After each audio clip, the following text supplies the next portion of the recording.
up? This is Big D and Shade from Takoyaki Anime. Yo! And we are back for our initial thoughts for the spring season of 2018. What a season so far. Yes. Absolutely. Really, really interesting ones. So when we did our upcoming season, this is going to be the season of what the F. And yeah. Parts of it have been. Mm-hmm. But like no joke. Yeah. So let's go ahead and get it started with a classic from previous seasons. And that one is Black Clover. Ah. Have you even started watching this one? No. I'm still on episode 1. I mean, I don't know. I don't think I really have too much to say about this other than, it's a continuation. We're, still going right along with, what's his name? I'm terrible with names. Main character. I want to say his name's Asta, but I think that's wrong. Yeah, no, you're right. It's Asta. I remember. You are right. So, the latest episode, I guess, since we've gone 29 episodes now into it, has been a recap episode, basically. But they did it in a fun way. I'll say that. Because even though we're rehashing over things that we've already done or know of and whatnot, you're getting a little bit of insight, I guess, into some of the characters at the same time. Because one of the characters on the Black Bulls squad is very quiet, hardly says anything. It's a very quiet voice, and everyone kind of just ignores him. It was funny because he kind of find out he's very stalkerish, I guess. Because he's writing down, he has journals of all the people and the squad he writes things down about them. But it was funny, it's all in good humor, so I get that. But yeah, no, it's you're seeing Asta and Yuna grow. They've overcome their recent tribulations, and you got to see the Wizard King actually do some pretty amazing stuff. Okay, cool. You already knew that the captains of the Night Squad are really powerful. Even the Black Bulls captain, who is kind of standoffish and no one really does anything or knows anything about kind of thing. The first time he met Asta, it was an immense feeling of pressure just from him expanding his magic. And even Asta was just standing there in complete awe, basically, of just the feeling of menace he was getting from it. But that didn't even compare to when the Wizard King started at least trying to do some things. He just made everyone look like children, essentially. I mean, people who the magical knights were having issues subduing, he takes one look at them and pretty much freezes them in time where they're at. Literally uses time magic and stops them in time. And just goes, I think I've had enough of that. You can stop right there. And everyone just, a bubble forms around them, and they're literally suspended animation. They can still, they're still aware. They're not frozen hibernation or whatever. They're still aware. They're just literally, they can't move. They have no option in that regards. Okay. It's holy crap. So I'm liking the fact that now you're seeing a little bit more. It's not as much of a focal point on Asta and Yuno as it originally was, but it's still pretty fun as far as that goes. And you're seeing some of the other characters as well evolve a little bit more beyond what they originally were portrayed as. So, all in all, I mean, Asta can still get annoying, can still overreact and scream his head off. But at the same time, I mean, he is an endearing character, and he is definitely a underdog in the series. Because he's coming from having no magic, no one respects him, no one thinks anything of him, because he has no magic. Yet he is still able to go toe to toe with some of the heaviest hitters around, kind of thing. Okay. So, and he never backs down. Never backs down. Even when he probably should, he still never backs down. So do you think the show is finally up to the hype that it should have been before it started, like when it started? I'm not sure that it's quite still up to that hype, but it's definitely got more of its legs underneath it now at this point. Okay, because I heard from a few different people that this is supposed to be like the new long-running shonen that like takes the place of the big three back in the day. Yeah, no, I heard that, and I don't think it's gonna last that long. I think it was like scheduled for unless that's just the season, because I think it's only supposed to go to 50 episodes. I want to say is what I remember seeing about it. You know, they probably could do more, and they probably are going to do more. And again, it's interesting. The characters have unique powers. Their way of doing things is very interesting and unique. I see a lot of potential for conflict all around. So, you know, there's definitely a good chance for just more and more exponential things happening. So, and eventually maybe it's going to be like Naruto, and he's going to end up becoming, you know, like Naruto became the next big Hokage, and you know maybe he's actually going to succeed and become the next Wizard King. So I think that's ultimately what they're gearing towards, but it's the process in which we're going to get to that's going to be the focal point, I think. So cool. All right. Yeah, I'm still on episode 1. So let's see. The next show that we're going to be talking about is the hypest show, Boku no Hero Academia 3, or My Hero Academia. And you actually caught up. Yay! Now you just need to keep it going. After a year of not watching the 2 core second season, I finally just hunkered down for a whole week and caught up. And was it worth it? And it's like, yes, because I got to saw a bunch of awesomeness. But then no, because now I gotta wait a week for the next episode. Yeah, but this time you'll actually keep up with it, which is good because you want to. Yeah. See, and I think it's coming out on every Saturday, isn't it? I'm not sure the exact time. I think it's every Saturday. I'm gonna wait again, and then I'm gonna do another session towards the end of the season to watch it all. Because I don't want to get to the point where they're like, oh no, 2 people coming together and they're like, shit, and somebody's like, oh, I'm bleeding. Another person's like, oh, I'm bleeding too. And like, who's gonna die? Who's gonna live? No. Hey. But you are caught up with just the absolute current episode, right? Yes, the one that came out yesterday, yes. Okay. Tell me that wasn't worth it, because I wanted to talk to you about that. Yes. God, that was worth it. I was like standing up, just hugest grin, being like, yeah, oh yeah. I mean, that's like Goku doing Kaioken times 100, you know? You're just like, when he did that, I'm just like, oh, dude. I'm sure that's gonna hurt, but still. Yeah, I was like, like he learns how to control his power, and then he beats somebody who's way powerful and like injures himself like crazy to get through it. But he had to do it. He had to do it. Yeah. There was no way around that. Yeah. He was gonna die if he did not. Yeah. And at least in the preview for the next episode, it actually shows him moving. He didn't. I skipped it. I at least had to see. I'm like, is he moving? Are we struggling? And I see him moving through the forest. So obviously he didn't injure himself that badly. Yeah. I mean, maybe his arms are useless now to him at this point, or at least that one arm that he used. But still, I'm like, that was some just out and outright awesomeness there. And talk about, like, even though Black Clover, as I said, he is an underdog. This kid is, I think, like the epitome of the underdog. Yeah. He is just, and he does not back off. Does not back away, but he's more calculating in that regards, I think. He actually considers things. He realizes things, recognizes things.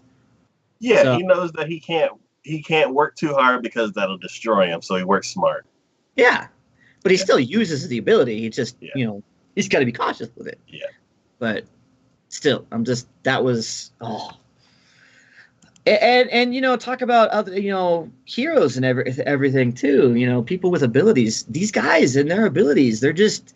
It's so interesting because they're all over the place. You don't know what to expect from them. Yeah. You have no clue. Yeah. So yeah, no. This, if I were to say, I don't want to say Black Clover is the new shonen series. I would more likely say and want to say like My Hero Academia, in that sense. It feels stronger to me, and on all basis kind of thing. Yeah. And I think the longevity of the series will last, and people will want to watch it more than they will Black Clover. It's not saying Black Clover is bad. I'm just saying in comparison between the two, Like you have the these two series going side by side with each other. I guarantee you, more people are watching My Hero Academia than they are Black Clover. Yeah, because it's not even a close competition. No. Like My Hero Academia is a purebred shonen show by bones. Like you can't even hold a candle to that. Like, and they're pacing themselves too. Mm-hmm. So where there's zero. Well, I don't want to say zero filler, but there are some. There was an episode that I consider filler, and then there are a few episodes that are recaps. But other than that, this is just straight on. Pure high quality shonen. So, absolutely. No, you're. It's like, as much as I at least enjoy Black Clover, it has no comparison to My Hero Academia. Yeah. So, when I don't know, I guess we could do a deep dive after this third series is over, because there's a lot of questions that I have right now because it's not concluded. But I kind of want to like go through each of the seasons and like kind of maybe like a little special. I mean, and I can't episode. I can't say that the hero or the main characters in both of them that I don't have more of an affinity or a liking for My Hero Academia's main character as opposed to Black Clover's main character. Mm. It's just in general, like the character design and their actual personalities, I think, are better in My Hero Academia. The action, I want to say, is better in My Hero Academia, and just the overall storyline is just better, I feel. So there hasn't been a show in a very probably since I was watching Naruto weekly to where the big fights had me howling, bro. I'm like, just pumped up. Like there hasn't been a show like that. I mean, even their training session with All Might. Yeah. That one training session that him and the book. Yeah. That one still, you're like, okay, he's holding back, but holy crap. Yeah. Damn. So, even the kid going that his punch from the gate of their exit hit them with such force, like pretty much all the way on the other side. Yeah. And he was holding back. Yeah. The fight with that weird monster creature dude where and where All Might sent him flying. Yeah.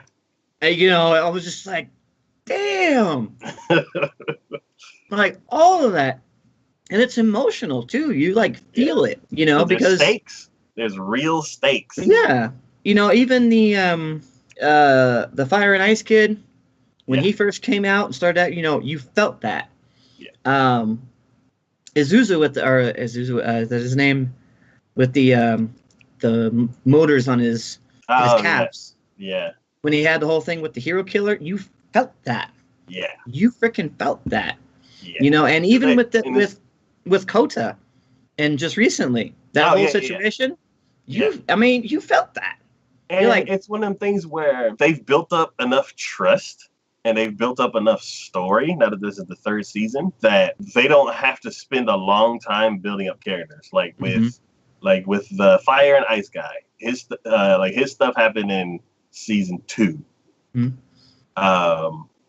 But you saw the rivalry between them slowly build up, so then they could do that with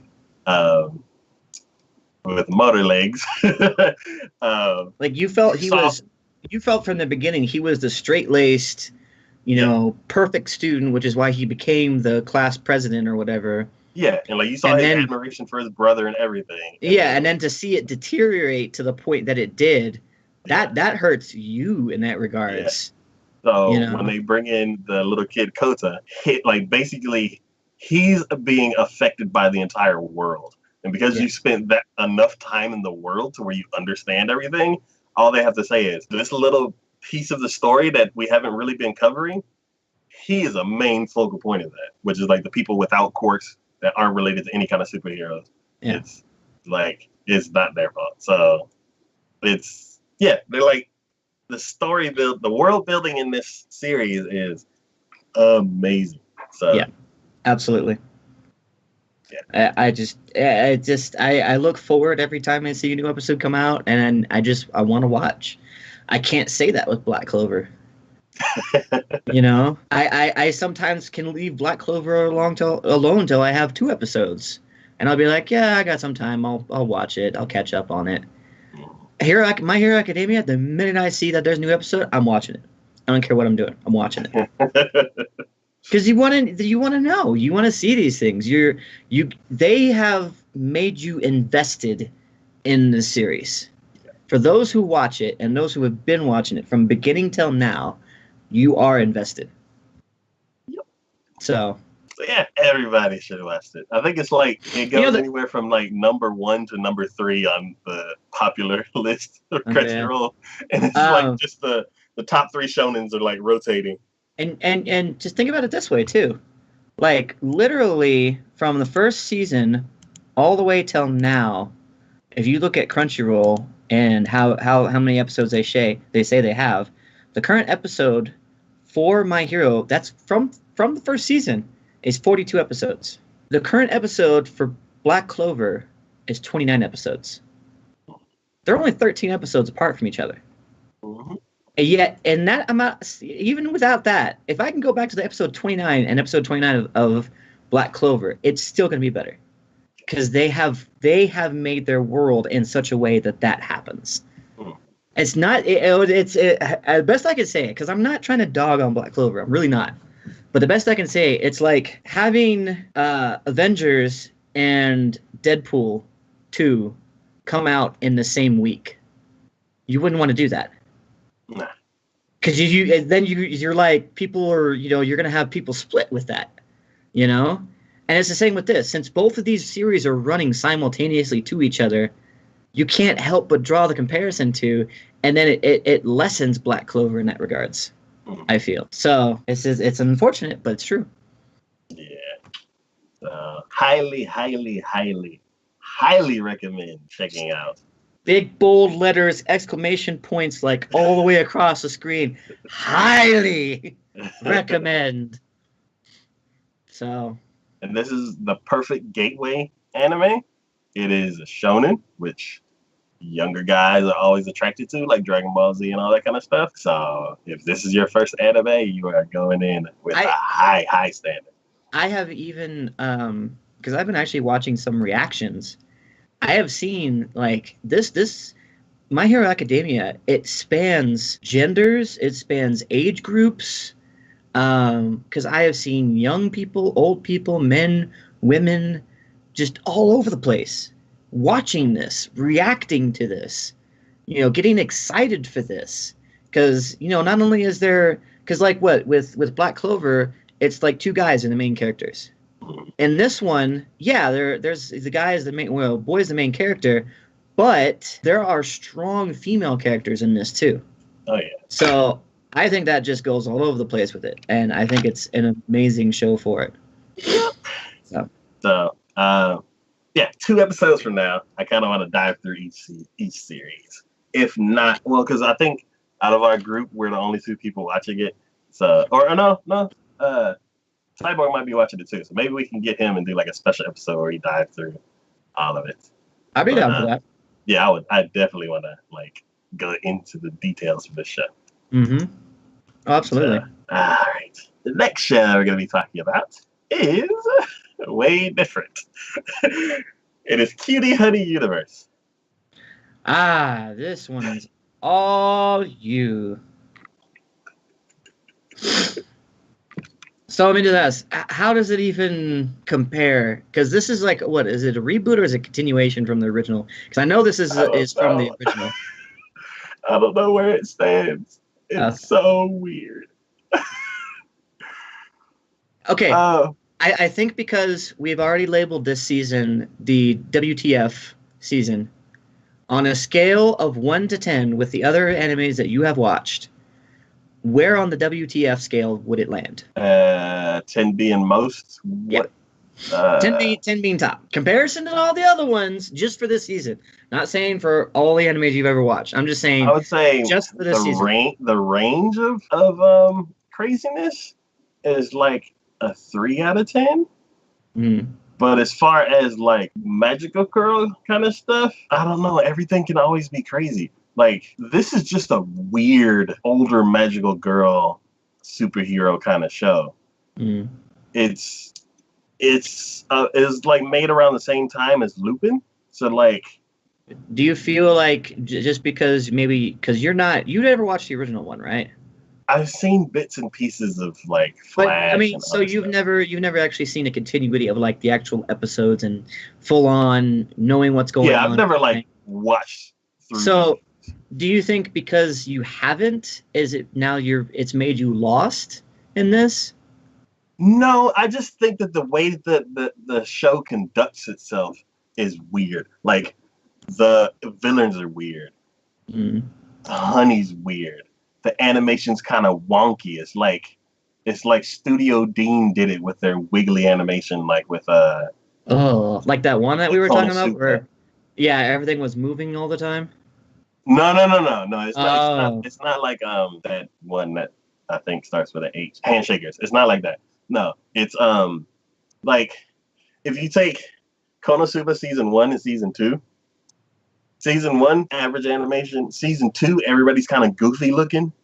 mm-hmm. Like this show, the style of animation is goofy looking. Gotcha. Um, So we're in Konosuba season 2 territory here. yeah, and like the villains are unique, like because I want to say all the strong leads are female. Like Mm. there's the police chiefs and stuff like that who are male, but like the evil, like the villain, the head villain, is a female. All of her minions are female. The hero is female, so it's a different take on it, but it's also kind of weird. Like one of the first scenes is the villain. Um, Basically, it's this big like I don't know, like indoor hot spring bath kind of room or something like that. And then the villain walks in, and I saw this such a long time ago. I can't remember. But like something happens and the mood changes of the room, and then she transforms everybody into a monster, and then like sends them off. I'm like, what just happened? So like, I guess that's normally what she does. Like captures a bunch of people or like breeds them or something, and then just sends off all these crazy looking monsters. So I'm like, okay, that's different. The way that they fight, they're fighting. Um, they're fighting. It's just way different. Mm-hmm. I'm like, because I have a bunch of other shows that are like way more in my wheelhouse and like look, move, and tell their story way better. I can't really keep up with this one. Mm-hmm. But if it was just a standalone show by itself, it's an okay show. Like it's interesting. Everything they do everything differently. It's a breath of air. Not fresh air. It's a breath of air. It's kind of weird, but there's some sort of faint aroma in the air. I don't know how to place it, but it's not bad. It's not good. It's just So it's very different, and I would like to venture and like watch all of it. It's just for the catching up for the seasonal stuff. It's kind of weird. Yeah, but yeah, I will come back to it one day. Gotcha. All right. Next show we're going to be talking about is Full Metal Panic: Invisible Victory. Yeah.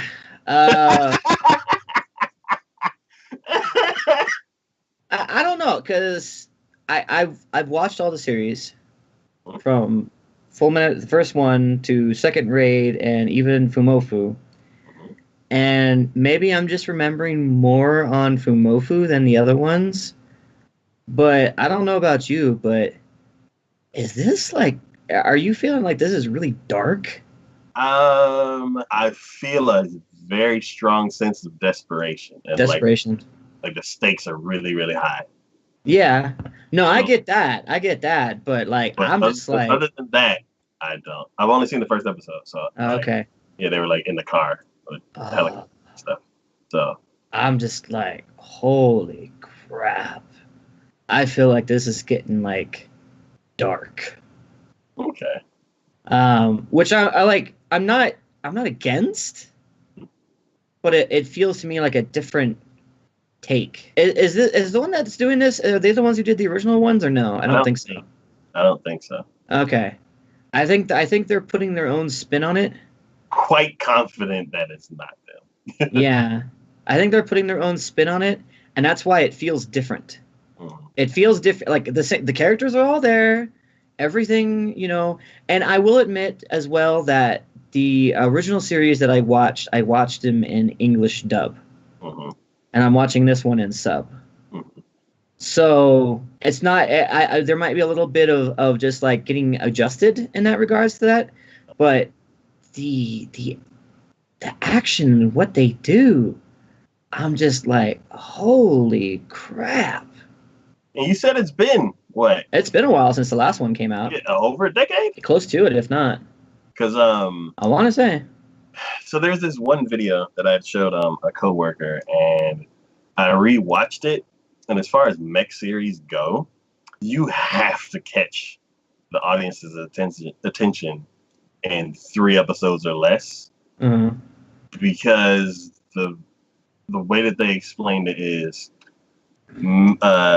mech anime relies heavily on merchandising and developing a complex story that lasts for like 50 episodes. So the current but they've never done 50 episodes on Full Metal Panic. Well, I'm just saying like the generic mech anime. It's usually a complex story wrapped around political and military events, and they need like 50 episodes to tell their story. It's like a standard mech show. Because of the climate of anime now, with streaming and seasonal anime and everything, you got 13 episodes. You got 3 episodes to catch your audience, and you got 13 episodes to tell the rest of your story. And if you hook an audience big enough, that you can make something longer or something like that. So that's basically the way things are going now. So I can see why after a decade, it's like the people who originally worked on it, they're like, this is not profitable for us. So let's hand it off to someone else. And then they're like, okay, we need to amp it up a bit. So I can see why how you say it has a dark turn, is because that's what can get attention. Well, I'll say this. Like one of the examples, I think it happens in the second episode. I mean, because you kind of figured by the end of the first episode, the bad guys are doing an all-out attack.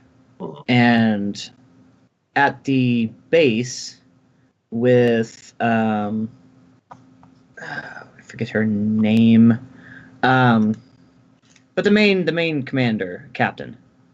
Like at that base, they're literally going a full-scale attack on that base, and they're bringing out 3 behemoths as well as like a couple dozen people on a landing squad kind of thing. So massive attack. Behemoths alone are hard to handle, anyways. But the problem is, because behemoths are so hard to handle, her officers and her people are having an issue. Morale is pretty low because the situation is pretty dire. And one of them makes the comment of, I want to surrender and offer up the captain as a way for us to get out of this. The other guy, what is the actual commander there, was about to start something, but then the captain walks up. And she has a guard behind her. She asks him for his gun and is holding the gun down and looks at him and pretty much, could you want to say that again? And he goes, you know what? If you feel that strongly that that's what you want to do, I will shoot you dead where you stand. And he was about to say something, and she shoots the ground in front of him. And it kind of looks at him. And he said, I want you now to apologize. And he did. And I was like, that got dark real quick. Like, holy crap. And I think she even at one point, like right after she fired at the ground at him, pointed the gun directly at his head. Mm-hmm. And I was just like, and then that's when she said, that's fine. You know, I get that. That's fine. Said, I did not order you to go out and die. And then as she's walking away, she goes, I order you to survive. And that was it. And then in that battle so far, the battle's not even over yet. In that battle so far, 2 of the people in that squad have now died already. I'm like, wow, that was quick. I mean, I know they're in a dire situation, but we just lost 2 characters just like that in one episode. Okay. So, I mean, it's just the intensity of it. And I know in the original series there was a bit of a dark undertone, but it was very much an undertone. Yeah. This seems to be like we're screw the undertone, we're gonna put it right in your face. And I'm like, all right, I get it. I understand why, but I'm a little weary of that. You know? So I mean, this is what I can say is it's a difference between if people playing PUBG and Fortnite. They're both the same game, basically. They're both the same game, but for those who play PUBG, it's realistic. Mm-hmm. It's gritty. It's realistic and everything. Fortnite is kind of just a fun little thing. You're still killing each other, but it's kind of more of a fun thing. Uh-huh. I look at Full Metal Panic in this one, and I'm like, you're PUBG right now. You're gritty.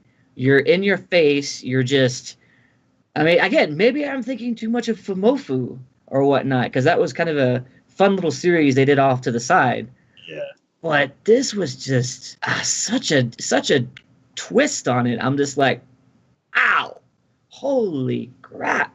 So, you know, and even people dying around Sasuke and Konami. Mm-hmm. You know, he pretty much... They were getting surrounded, and his mech finally shows up. Uh-huh. And he gets in it, and he mows down everyone around him. Like, he takes the Gatling gun on the head of his mech and just mows down everyone around them. Mm-hmm. And then there was even a point where they had an explosion occur, and a civilian got hit. Like, he was bleeding from his leg. And she wanted to help him, but he goes, no, we can't stop. We have to keep going. Mm-hmm. So they leave him on the ground in agony, in pain, bleeding. You know, and that looked like a Murderer Irie because it was like right on the thigh and everything. I'm like, I don't know if he's going to make it. You know? And that might have been why he had pushed her to go rather quickly, just because he didn't want her to...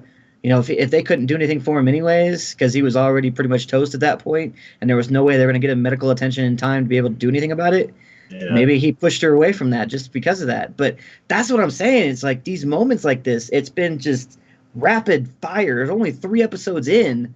Mm-hmm. You've lost 2 characters. You've wounded a civilian, probably killed him, and people are just literally being... blown apart kind of thing. And I'm just like, damn, we have upped the level on this, haven't we? You know, so like I don't mind it, and I enjoy the series, and that's saying something because I usually don't enjoy mech series. But to this, I'm just like, I gotta wrap my head around this, you know? Okay. That's my take on it. I mean, you watched first episode, I don't know what. So yeah. From what I saw in the first episode, I could see all of that taking place immediately after. Because I don't have history with the show, I've only seen the first half of the first season. I don't know like the huge shift in pace that like I don't see that. Because I'm not completely sucked into the story yet, I do notice other things. Mm. So one thing that I noticed is the animation.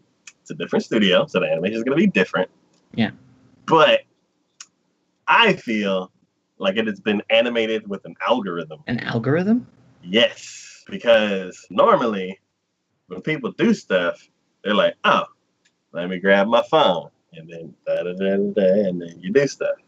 The way this anime goes, it's like turn head towards phone, reach for phone, lift phone, bring phone to self type. I gotcha. Turn head, put things down. So And it's I'm very mechanical and very... everything's mechanical and looks like it's mathematical, and it's like no more than 2 motions at the same time. So it's like stand up, turn head, mouth flap, bap, bap, bap, bap, bap, turn head, sit back down. And I'm like, what's I was like, wait a minute. The first series isn't like that, is it? No. And I kind of feel bad, like, pointing that out. Hopefully, that's just the first episode, so you don't see it. Because I feel like it might pull you out of the story. But it's very, very, very like weird. Like until the story, like things started hitting the fan, that's when the story pulled me in, and I stopped noticing stuff like that. But it's weird. It's basically like I was watching anime for the first time, and I noticed the limited TV animation where they're like, nothing else on the screen is moving except the person's mouth. And then they turn, somebody animated their head turning, and then they talk some more, and somebody else animated the rest of their body turning, and then they talk some more. And I'm like, I see each individual piece of animation, which it was like distracting until like everybody's like, we gotta go, everybody's attacking, and I'm like, whoa. So then I stopped noticing it. Now I want to know who did this. Zebec. Who was the Zenek? Zebec. Zebec. They've done some shows that we've seen before, but I don't know Zebec's animation, and hopefully this show doesn't like bring it out of all the other shows. I'm just curious if this is like, what other shows have they done? What is it that they've done? Let's see. So, but yeah, it was very, very distracting, and I hope that's like, I don't know, because I've never noticed animation like that. I've never noticed like. I'm going through their list right now and seeing if there's any that I recognize. Oh, see, they did Nagima, Master and Neji Magi. I didn't think that was but that was back in 2005. I mean, they've been around for a while. Yeah, and they've done mech shows, so I can see why they're taking over this one. But Upate, you remember that one? I think that was the one with the girls who were guns. Yeah, but I didn't like it. You don't remember that? You don't remember anything about it? But I don't like it. I don't. So as far as animation style, I don't remember it across anything, because there's this one show, Hayore Nyaruko-san. I really like that show. I didn't notice the animation like that. So I don't know if it's because these are new character designs that they're trying to get used to, or what. Oh! You do know one that they've done. Yes. One of your favorite sports ones. Wait, what? Yeah. Oh my god. Would you compare the animation to that at all? That's the only thing. This is the first show where I'm like, looking at. Okay, so obviously if that's the case, because they did Kaijo. Yeah. They did Kaijo. They've done Keijo. They've done Hayori Naruka-san, which I love. They've done Love Hina, which is a really, really old 90s show. They've done Breakblade, which I haven't seen, but it's mechs. They've done a bunch of stuff. I remember Breakblade. I didn't much care for how they ended that one. Yeah, so it's weird. Like that's something that I've never noticed before in a show, and it was weird for that to like pull me out. Yeah. Okay. Well, at least we know it's not something that's been a standard for them. Yeah, where we're like, oh no, why did that series get it? Why did that series get it? Because they had to be all wonky. Yeah. But well, I mean, honestly, if that's the only thing, I mean, granted, it's not a great thing, but if that's the only thing that's on your radar as a negative for it, it's not horrible. No, it's yeah. So, anyways. Yeah. All right. So, it's for that one. What I want to do is I want to catch up. I want to do a Boku no Hero again and like watch Full Metal Panic. Yeah. I think if you do, you're gonna have the same opinion on it that I do then. Yeah, I kind of want to see that change now, because Because don't get me wrong, there were parts in the other ones that were very much that had that dark, but it was dark undertone. Yeah. Like you're like, oh, that's kind of sad, or oh, okay, that's kind of extreme. But it definitely had reason for it, and you definitely were like, okay, that's understandable. This one just seemed to like come out of left field and just smack you upside the head with it. So. All right. So more darkness to come. Oh yes. The next show we're gonna be this talking just about goes on the low end of the what the fuck spectrum, but it's still there. It's just on the low end of it. The next show we're gonna be talking about is Golden Kamuy. I think this one was yours. Yes, I don't think we talked about this one for upcoming. But it was on Crunchyroll. I'm like, Golden Kamuy. And I looked at it and I'm like, it looked like those older Edo era style characters, and I'm like, I'm not a fan of anime during that time. I know which one you're talking. Okay. And now it just popped up, and I was like, oh, yes, I remember seeing that. I never went into it, though. So I went ahead and just, what the hell? I clicked it. Wow, I really like these characters. Basically, it is a treasure hunting story. There's the main guy that's pointing. He is either actually immortal or super duper lucky and super duper tough to where people think he's immortal. Gotcha. He basically finished fighting a battle and was off, like recuperating, like washing up and something on at this lake. And he was with this guy who was partially drunk, and he's like slowly telling them the story as he's like chugging down this giant bottle of alcohol. And the story is basically of this one guy who ended up stealing a bunch of gold and hiding it somewhere. And then people caught him, put him in prison. And while he was in prison, he tattooed a bunch of other inmates with a giant map that spans across all of their bodies. Somehow there was like a jailbreak. All of those prisoners with the tattoos on there escaped. And then you end up finding out that the person who's telling the story is one of the guys. And after he wakes up after drinking, realizes that he said too much and tries to kill the main guy. The main guy fights him off. He ends up running off, getting attacked by a bear. The main guy finds him and the girl that's in the picture.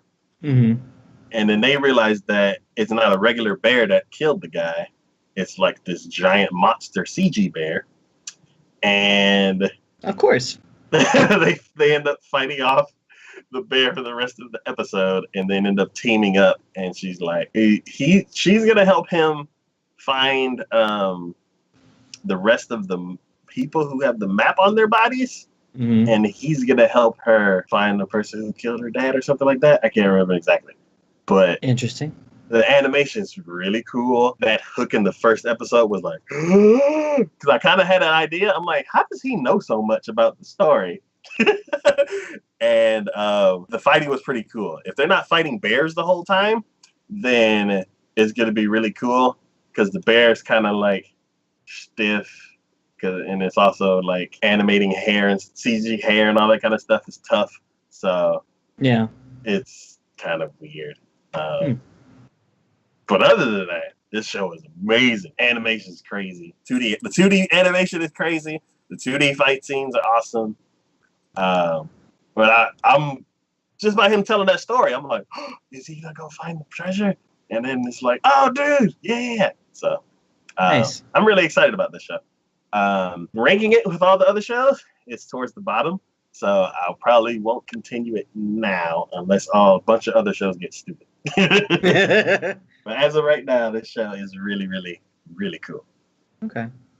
I'm not sure how you are with like Edo period anime, but I mean, as long as it's interesting. I mean, I've enjoyed like Rurouni Kenshin. I mean, that was probably one of my favorite samurai animes. Okay. Other than the Seven Samurai. Seven Samurai, thank you. Yeah, I was trying to remember what that was, but or Samurai 7. Samurai 7. That's yeah. Oh God, I don't know. That show was so good. it I need to was. watch that again. Especially since I watched was it that movie that came out about a couple years back? There was a cowboy movie, and I think there was Magnificent Seven or something like that. Okay, yeah. Yeah, I finally caught up on that. I saw it on Amazon. I was like, oh, and I saw it and I was like, and immediately I'm like, I know how it's gonna go. They change little details here and there, but it's basically like the same type of story that you had in like Samurai 7. Okay, So cool. interesting. Again, going off topic, but cool. So yeah, I definitely want to come back to this one because it was a hard-hitting start. gotcha. All right. The next show we're going to be talking about is Grand Crest Senki, or Record of Grand Crest War. Yeah, this one. I don't know. At this point, the battle is in full swing. You are now like it wasn't immediately obvious, or at least it wasn't immediately obvious to me how Theo was going to become. How he was even trying to build anything up to where he could become the king of all or whatever. But as it has now been progressing, I definitely see it. But we have just this huge battle. I mean, we're gearing up for like this ginormous battle. And the previous episodes before this, he went over to his homeland and actually liberated it. But he had a purpose for doing that because he was trying to prove to the other lords that he was competent and could actually do a job, because his buddy, the guy in the yellow blonde-haired towards the front, he wanted to give him back his... He wanted to make him the leader of their rebellion front about this queen who was coming in and taking over and everything. And the other lords just weren't going to have it. They're like, we don't know him. He doesn't seem like he's going to do well. No, we want you to do it. So he was fine with that and said that I will prove to you that I can actually... Theo was like, I'll prove to you I can actually do it. And that way, when that happens, you're more able to follow me and everything with it, which is great. And he did that. He did it, and he did it in his own typical fashion. Hardly had to... Well, I mean, he had to spill some blood, but not nearly as much blood as you would probably figure in a rebellion that would have to have taken place. And honestly, it was just... every one of the battles, it's an epic little front. It's, hard hitting. You really you feel it, and you can see how the effects. I mean, it's just like we were saying with Full Metal Panic. It's gritty. It's hard hitting. But since I have no previous thing with it, I didn't have any predisposition towards it, so I accept it more readily than I did with Full Metal Panic. Oh, okay. Because I'm like, all right, I don't know. You when we first started the series, immediately it was already people were dying, things were flying all over the place. It was just bloody murder and havoc and chaos and death and dismemberment and everything. I'm like, so now that we're still doing that, and it's just up to its scale in that regards. I'm like, okay, yeah, no, I expect this. This is what we do. But it's still great. I mean, it's still amazing. I still love it. And as far as at least the action goes, the story just gets a little convoluted, I feel like. Ooh, have the White Walkers shown up? No, not yet. But I think the White Walkers in this is going to be like the demons, essentially. I think maybe they'll have like a demon invasion or something, and then both forces have to join sides in order to repel the actual demon invasion or whatever. It seems like that might be heading in that direction, but it is still... I think when I really think about it, and I kept comparing it to Game of Thrones, I think the reason that it's because of my limited experience with Game of Thrones, and I do have limited experience, but my limited experience with that, it was very much in a grand scale. Everything was in a grand scale, where epic battles, huge fights, ruling parties clashing, and things happening, and people who are dead coming back to life, and all this other thing, and then the third party comes down, and everyone's like, oh my god, we can't be fighting anymore because we have to take care of this, and still more havoc ensues, and it's kind of the same feeling I get from this. The king of this nation is too weak. This queen is coming in trying to take over. There was, a demon opposition that was the reason why these two didn't get joined in marriage in the first place. And now we have lords who are trying to defend the king and get things together and do the right thing. And you have this one pseudo-lord underdog kind of who has now come in and is rallying the peasantry, which has been unheard of, and is fighting back and trying to take back what land the queen has claimed. And it's just everything grand scale. So I think that's where I get that from a lot.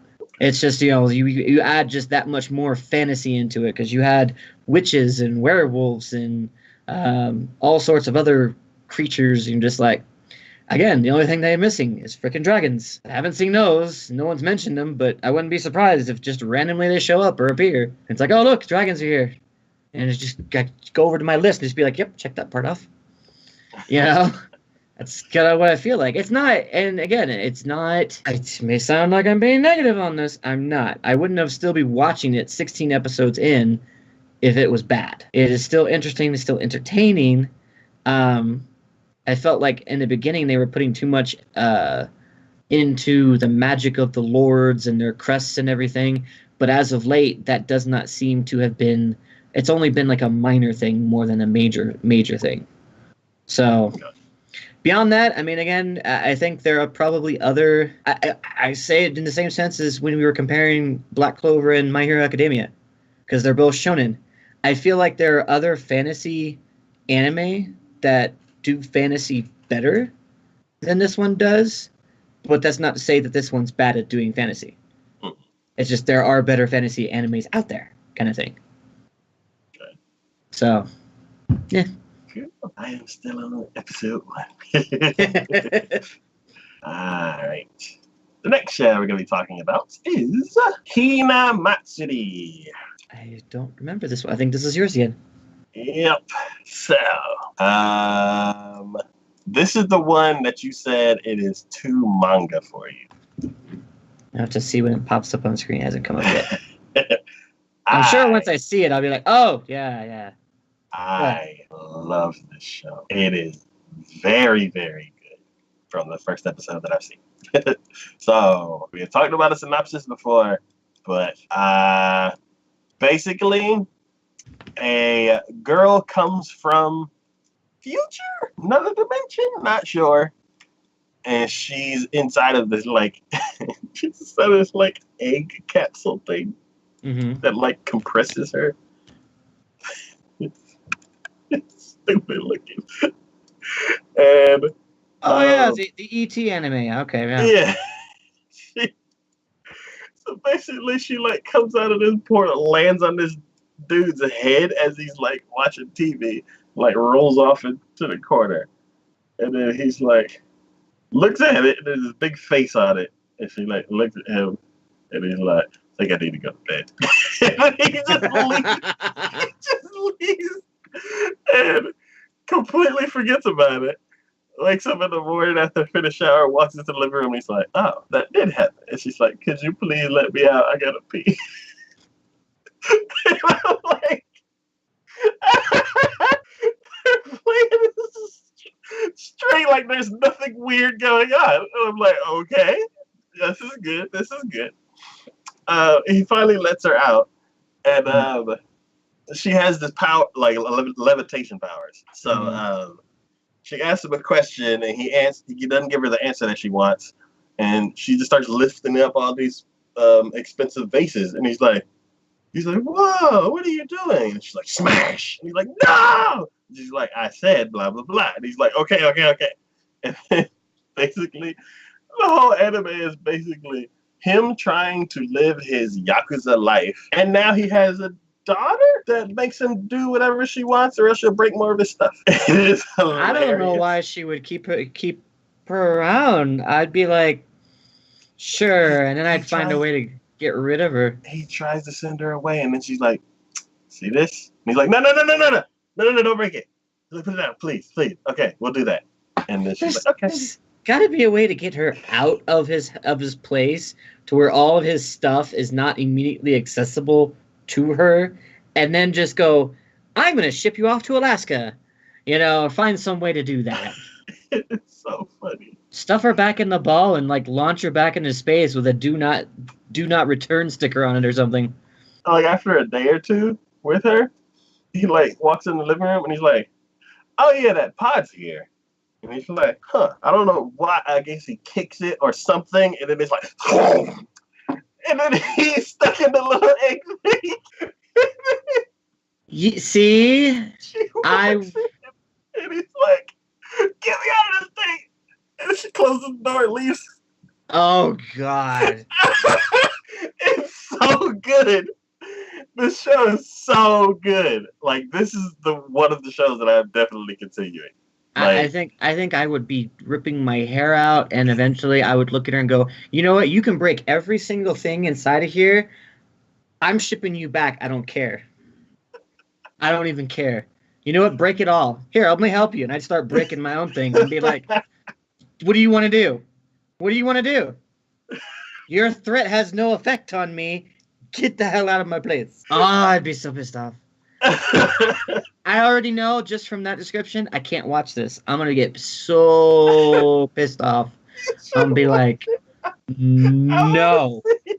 it's so good. It's really, really good. There's probably two things now. It's probably the art style, like you said before, and then it's probably her. It should probably drive you crazy. But I think I can guarantee you she gonna drive me crazy. I'm be like, you're Yakuza. Freaking hire somebody to kill her. I don't even care at this point. Get her the hell out of here. and it's not like she's a brat. She's like straight up monotone, serious young girl trying to explore a earlier time in history or something, like some other dimension. I don't know. And like, Yeah. so it's like it's somewhat innocent, but not really, because there's like this destructive power behind her, and you don't really know what all she can do. Yeah. But if you buy her some sushi, she'll be happy. So yeah, it's. I would be just all just like, you can get your own damn sushi. So, yeah, I really, really like this show. All right. The next show we're going to be talking about is Inazuma 11, Aries Toad Tenbean, or something Aries. I think this one's all you again. Yes. This is the super duper epic soccer show. That one. Yeah. All right. Lay it on me. What great sports are we getting ourselves into this time? It's basically just DBZ soccer. It's people who have this, like, I want to call it a quirk, but it's not a quirk because this is not My Hero Academia. Whatever they call the special power. Basically, this team that lives on an island that's kind of like out in the country, I guess. They have a principal who's a jerk. I hate him. And in order to keep the soccer team going, they need a sponsor. But the principal doesn't tell them until there's already construction equipment on the field about to tear it up. Oh, okay. So he like calls them into his office and he's like, well, in order to keep the soccer team going, you need a sponsor. And I'm like, couldn't have said that about a month ago? And he's like, so since you don't have a sponsor, the team's disband. And they're like, what? Yeah, go home. And then they walk outside and it's like, just tearing up the field. And of course, the main character is like, no, you can't do this. And like runs out into the field. And I'm like, no. And they're all like, get off of me, kid. And I'm like, why is there so much conflict already? Like, Jesus, we just started. So I'm like, okay, fine. And then he's doing something, and then he gets a phone call, and they're like, your mom's in the hospital. And he's like, what? No! And then he goes to the hospital and like, he's like, Mom, are you okay? And she's like, oh, you're here. And then the doctors are like, and they step out of the room without saying anything. And then she's like, I'm sorry. And then she dies. And I'm like, what? What? 5 minutes into the episode. What the hell? You know what this reminds me of? And I don't know why, but I think it's just like the pacing or just like the complete scratching your head going WTF on this is, what was that one anime about the cockroaches in space? You know which one I'm talking about. Yes. Because we went from where some dude and his sister is sick, things are happening in the world, and then it's, we want to make you the next pilot or the next on the space mission to go take out our hated enemies in space. I'm like, where did this all come from?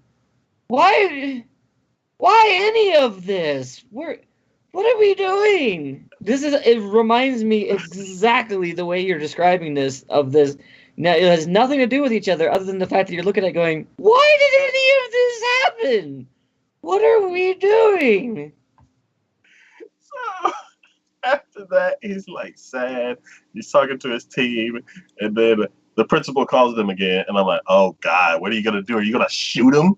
Like, what else are you gonna do? And he's like, oh, there is one way for you to get a sponsor to continue the team. And he's like, you must travel to the mainland and play for this one team that everybody hates you for no reason. And if you win against the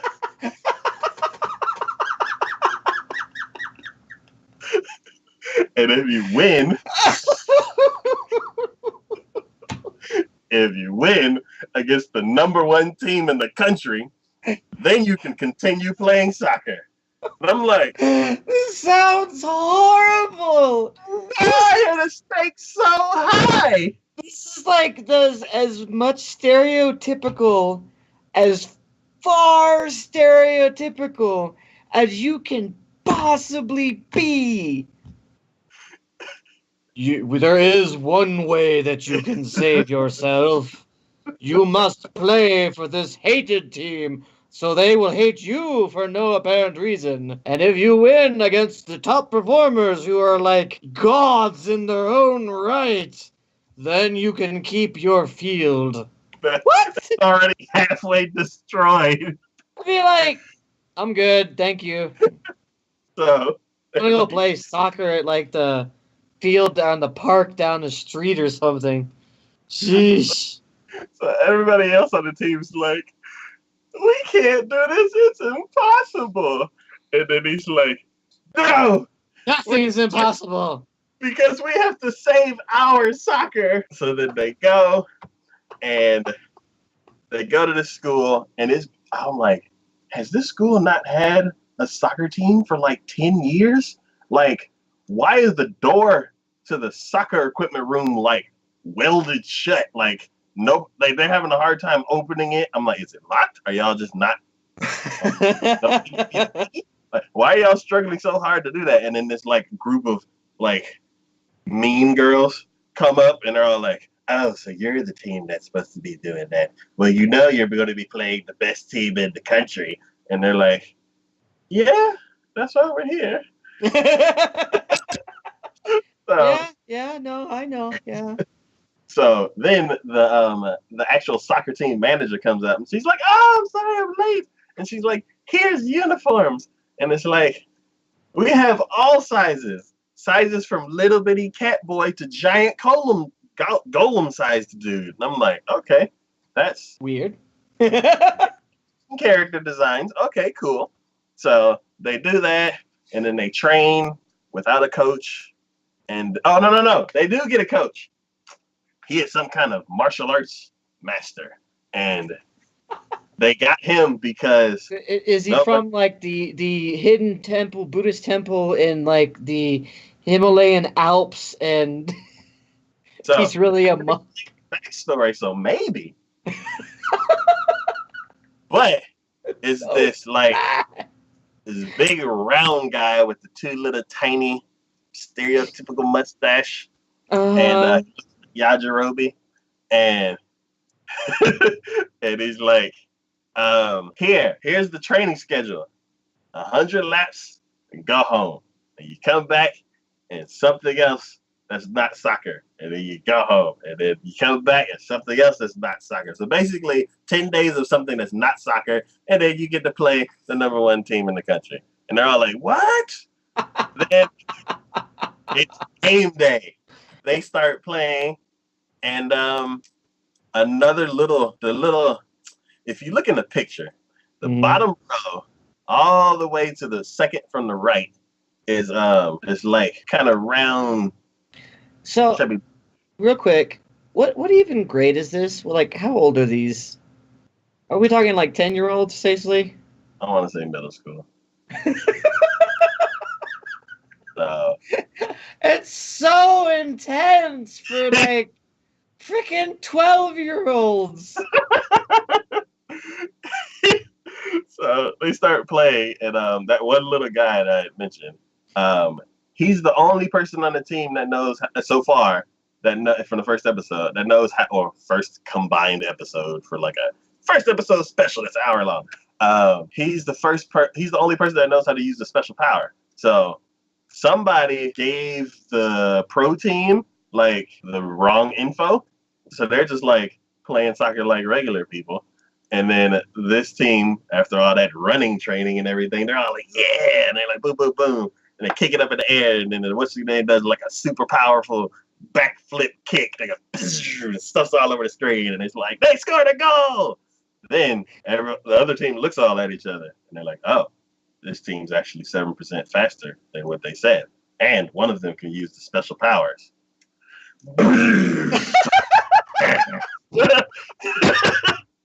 And then they just wiped the floor with them. Please. Okay, so it actually ended? No, it didn't end on that moment, but they just wiped the floor with them. I was about to say, considering what you said, and they're like, power up like DBZ style, like, please tell me this match has been going on like 3 episodes for one match that's supposed to be like an hour long or something. That would just be epic, honestly, because then this really will be DBZ soccer. DBZ soccer. So during the match, as they're getting there, after they're just getting stomped left and right, but they will not give up. They're like, come on, guys, we can do it. And they're like, stolen goal. They're like, dang, come on, let's do it again. Stolen, superpower, Triforce kind of thing. Bam! I'm like, come on, guys,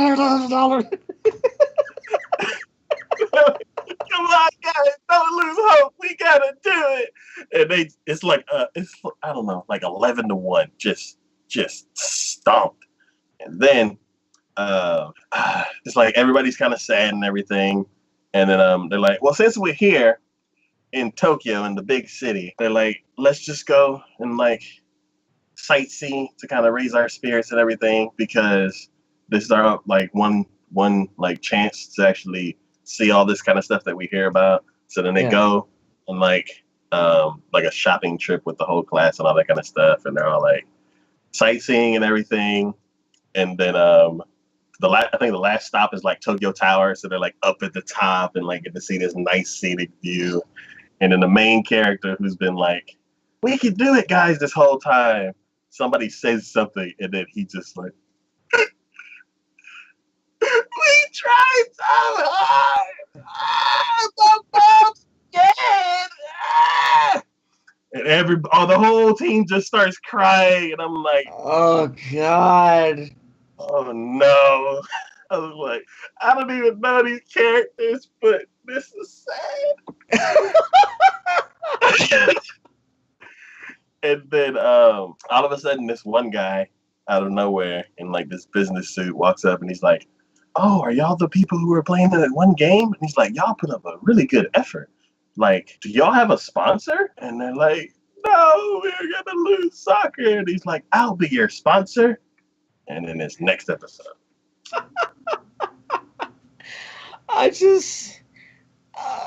I feel like this is an instance of it's so bad, it's good.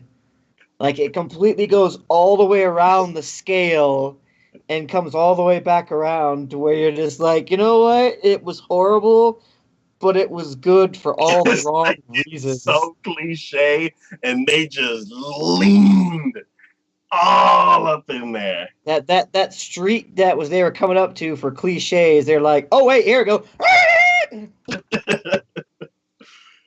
So, yeah, it's like the most epic soccer show you could ever think of, and I didn't even think that there could be like DBZ style soccer, but apparently I was mistaken, and I should have known that anime would be the one to do it. Just wow. So, out of all this, can you recommend this? And if so, who would be your target audience? Anybody who's okay with kiddie sports shows, because they lean hard into all the cliches. And if you don't know the cliches yet, you will be super duper ultra hype, and they will throw your emotions will just be like, and you will be on a roller coaster of a show. So you're basically saying anyone who has never watched an anime. It's definitely aimed towards younger demographic, but if you know the cliche, like this show is so entertaining that I'm like, yeah. But like I mentioned before, it's in the same season with a bunch of juggernauts. So it was entertaining for all the reasons you didn't expect it to be entertaining. Yeah, well, I don't know. It's like, why was the trailer so epic? And I'm like, oh, okay, I get it now. So, yeah. Yeah, if you like kiddie soccer shows, soccer shows with superpowers, then, yeah, I would recommend it. All right, then. All right, so 1 second. I have an issue. The camera's about to die. I forgot to plug it in. 1 second.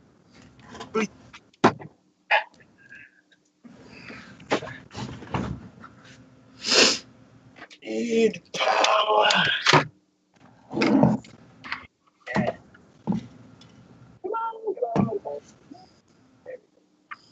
And we're back.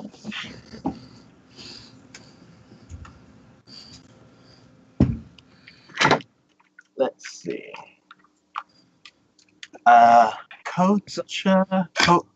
Coca Arcos. I remember watching this like 2 years ago.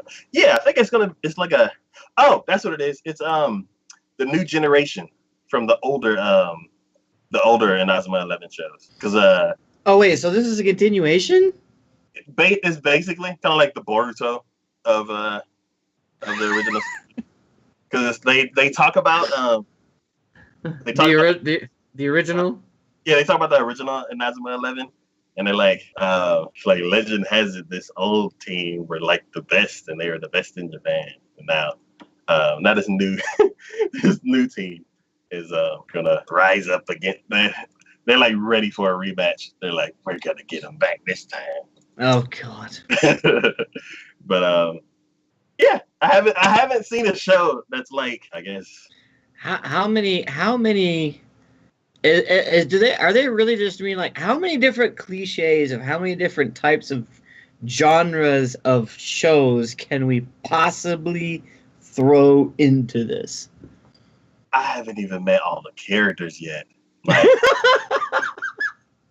Like I saw one guy who was supposedly one of the villains, or he's like the evil sponsor. I'm not sure, but I'm pretty sure there is like basically this show is gonna have all the cliches. Each character is gonna have like their one thing, and they're just gonna sprinkle them all in.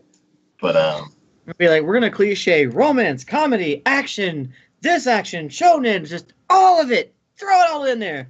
Grab it in there. Yeah. So it's funny. Yeah. So yeah, it was an interesting first episode. I definitely want to go back to it because I'm like, of course they're gonna make it to the finals. Like, Of course they are, because they're the main characters, and it's a sports show. So you're definitely gonna watch them like rise up the ranks. Well, they're gonna rise, and then they're gonna fall really hard, and then they gotta pick themselves back up, because that's the cliche. But yeah, it was fun to watch. Like it was I don't think I've seen a more emotionally charged, mood swinging anime in a long time. So, Oh, good lord! if you like roller coaster hype, then Buckle up. So the next show that we're going to be talking about is the next show we're going to be talking about is Last Period. Did you watch this one? Yes. You know what? This is very poetic that this comes right after the one you were talking about, because I'm getting a very similar vibe. Just like so much of us. Here we go again. Let's throw in the cliches and just... Do these two... Wait, they're not done by the same people, are they? Because that would be hilarious. But it'd be like, you know, do these studios get together and be like, hey, what are you doing this season? Well, we're doing this show. You know what? We got one just like that. Let's throw it out there, too. Because, God, it's just... You have the furry little mascot character.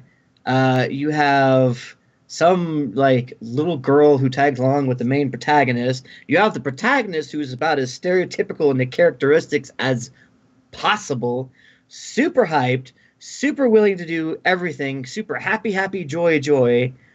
I was just like, oh my god. And then I swear the villains are like Team Rocket. Their freaking villains are the Japanese fantasy version of Team Rocket. That's what it is. I'm just like, why? I thought this might be interesting, and I was like, you know what, sure. When that first episode came out, I'm like, I'll give it a shot. I made a horrible mistake in that regards. I mean, if this is for you, anyone out there, hey, more power to you. This is not in my purview. This is not in my bucket, because, God, I was skipping on this. I'm like, nope, not gonna watch that. Nope. Oh, it's over. Thank God. Moving on.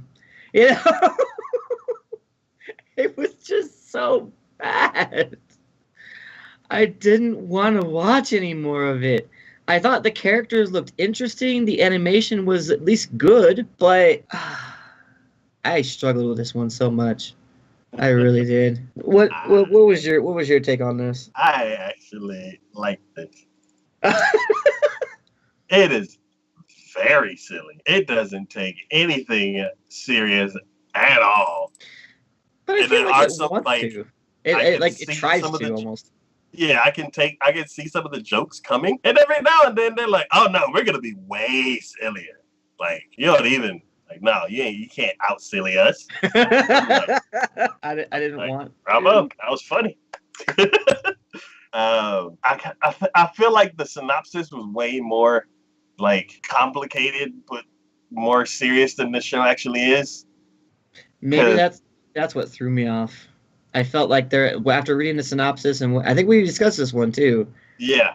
And I was like, that sounds like it could be interesting. You know, could be fun. I can't. What does their agency do again? Do they like kill monsters? Yeah, basically. And there's like 13 agencies, and then like one of the I guess their building ran out of money. No, their apartment ran out of money, so they got evicted. Yeah, and then they're at somebody's house or something. I can't remember where they are now, but yeah, I think that's what it was. Yeah, and then because the business was paying for everybody's housing, everybody got evicted out of their own houses too, and got their stuff repossessed. Yeah, and I'm like, was that in the contract? It's like everything you buy with your payroll, we get to sell it, and I'm like, that seems a little much. then I don't want to be working for this. I'm sorry. If the stuff I buy for me is not mine. I gotta give you back the lunch that I ate this morning with my paper with my payroll. It was, I don't know. It was super silly. See, and I think maybe because I mean, you know me, I love fantasy anime. I love fantasy anime. I love seeing magic. I love seeing monsters, different characters, heroes, stuff like that. But I think this just was too silly for me. Okay.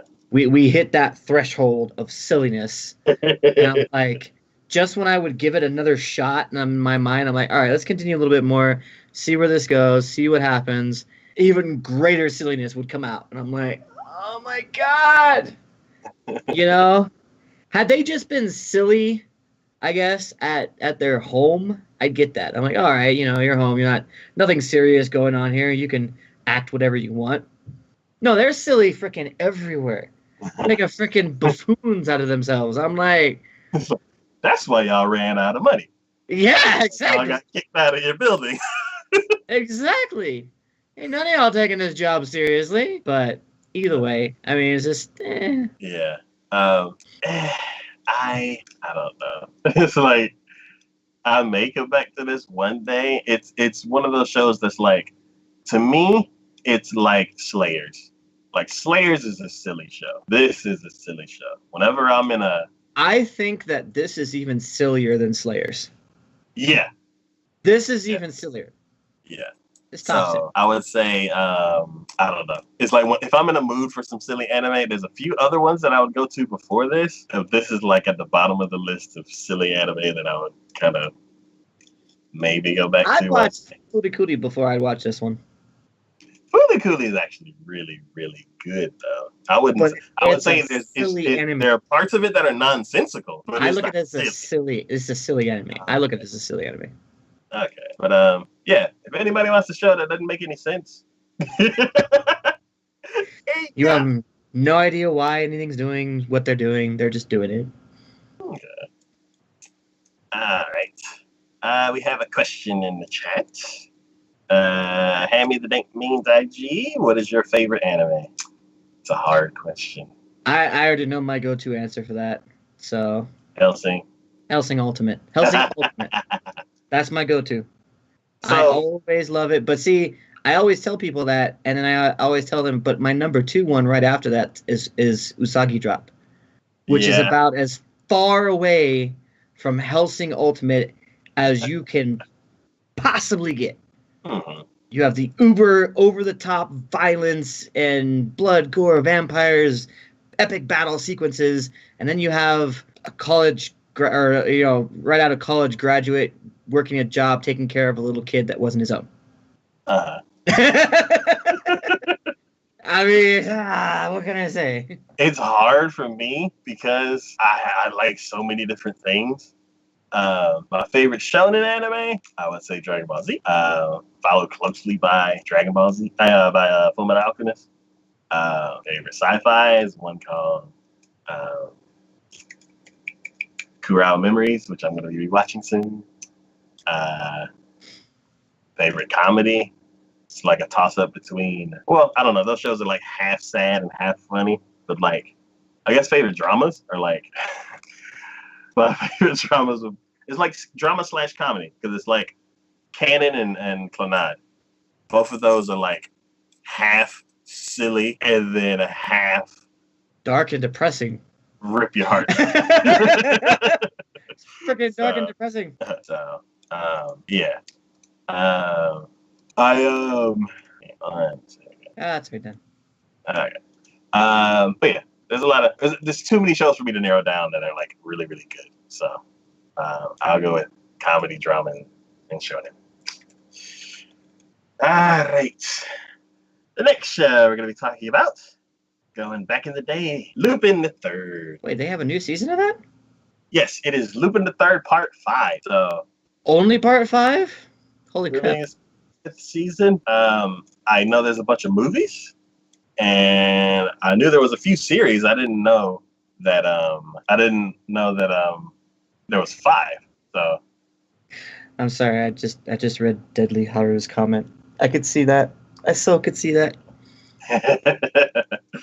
But yeah, this show is actually cool because it's based like this show came out in like early days, like 70s, 80s, not sure. Mhm. They are keeping the tradition strong by it's a heist show. Mhm. Lupin III is the best thief ever, Mhm. and he always steals. He's always stealing something, and he always gets away with it. First episode, he basically, I think he either tries to steal something and ends up rescuing a girl because what he was trying to steal wasn't there. One thing that I really love about this series that they did is they updated it a lot. Oh, so you mean they didn't keep the original drawings that they did No, from no, the first Lupin? no, they keep the same style. The animation's great, and the style doesn't match as much as I think the previous iteration of Lupin, but it still keeps to that style. They've updated the technology, so instead Mm. of him stealing like gold bars and like priceless vases and everything, he's going after digital currency. Like he's trying to break into some secure vault and like steal all of some like not really credits, but like he's trying to basically break into a digital bank account and stuff like that. And like there's hacking involved and all that kind of stuff. Mm. I want to see the first episode, just like with the part 4, I guess. The first episode was hectic. I think they're like, you already know what's going on. He's stealing more stuff. This is this one character. This is the other character. Like, you know all these people. Let's go. Um, Me, I'm like, no, I only know Lupin's name and the girl that he always is trying to go after, which is Miko Fujine. You got me on that one. I keep like mixing up the letters, and I'm like Fujiko Mine. I don't know. I can't remember, but there's the one Don't girl that he's always after, and she always outsmarts him. So, better than to ask me anything about names of characters and everything. I'm horrible with that. but Even when I watch it. so he basically when he tries to steal that one thing, he ends up finding this girl. They sneak out, like they get out of the little prison, I guess that she's in, Mm. and they're traveling from one place to another, and they're always getting found. And it started to become fishy because it's like, okay, we're gonna go here, and they're like, we found you, we got you surrounded, and he's like, what? So then he like escapes, and then he's like, okay, let's try to do here. They're like, we have to change our plan. And he's like, we're surrounded again. And he's like, what's going on? And then he goes to the airport and you see somebody like take a picture of him and not really do anything. And then you're like, wait, are people recording him? Like, are there like secret detectives or something like tracking him down and he doesn't notice it? I'm like, isn't he the greatest? What you end up finding out is the villain is using social media to track him down. And it's basically he created a game, and it's like Catch Lupin. Whoever submits the best selfie with Lupin the Third wins a prize. So anybody who sees him, like once you see the one person with the cell phone, and you realize like he starts to kind of notice something, and then somebody walks up with like a selfie stick, and they're like, "Hey, Lupin!" And they're like, "Snap!" And then just like walks off, and then you're like, "What?" Then right there, right at the end of the first episode, they reveal that it's a game to catch him. And then once he realizes it, he's like, oh, I see your game. And then he gets that evil grin that he always gets. And then the episode ends. And I'm like, ooh, this is gonna be good. I'm like, billions of people have cell phones. It's like no matter like there's very rare places that you can go where like nobody has a cell phone. So I'm like, how is he gonna be able to avoid all of that kind of stuff? There are probably ways. I mean, if he starts having people dress up like him and running around in public, his people might mistake him for other people, or he might disguise himself as other people. Well, I would say yes, but the way that the villain is tracking him, he like sees where the posts are coming from. So if it's like, oh, Lupin's over here, and Lupin's over here, Lupin's over here, and Lupin's over here, and he's like, okay, well, track all those at the same time. And then once they find out that it's not, then it's just all the false Yeah, Just But like how many times is he going to be able to do that? How many different, if he has 20, 30, 40, 50 different people, hey, you know me, you like me, have my jacket and a couple other things, make you look like me, and then start running around. Yeah. So. And you get prizes. Haha. So. I don't know. I'm sure there are ways. Sounds like the story interested you. um. I. Yeah. So I'm like very curious to find out what's like. How's he gonna get around this? I've never watched Lupin. One episode from the first season all the way up. I've seen it out there, and I know it's a really popular anime, especially when it's had 5 seasons based on like what, over a decade or more, like 2 decades probably. Like 3, 4. Yeah, it's that old. It's been around that much. And I know that I have seen clips of the samurai dude doing some pretty crazy things. Yeah. I've never watched it. I don't know. Yeah. That'd be a tough one. And the weird thing with me, like the Lupin effect that I have is I see the first episode and I'm like, this is cool. This is one of the coolest heist things that I've ever seen.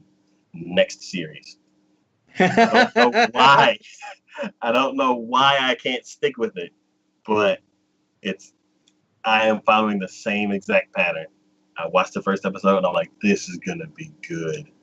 I'm gonna watch something else now. So one day I will maybe like get all the series and do like Lupin 3 months, and I watch all of them. Yeah, because they're like what, 50 episodes or more, like each season. I would say the newer ones are probably 13, but but you're I not would like say the season older 1. Yeah, I want to say like the older ones, they're probably like epically long. Yeah, 50 or more, plus all the movies. Yeah. So. And they made a huge amount of movies, didn't they? I want to say like 11, but I don't know. I think I'm getting a title of something else mixed up in it. But yeah. I mean, it's something ridiculous. I know. Like a master thief that never gets caught is always cool. Even though he's never been caught and he's probably not going to be caught, the thrill is finding out how close the police can get and what kind of like things can he pull off to get out of it. Oh hell, man! The original Lupin III, Part 1, came out in October 24th, 1971. Yeah. 1971. Holy crap! Well, that came out in Japan on that day, but it didn't come out to North America till 2012. Yeah. That's crazy. Yeah. Oh, and that was like the first one was 23 episodes. Mm-hmm. Second part was 155 episodes. Third part, 50 episodes. Fourth part, 26 episodes. Oh, 26 too core, nice. And part 5, I think that's the current one now. Yeah. Okay, yeah. And I think they're saying this one's going to be 50 episodes. Wow. That's cool.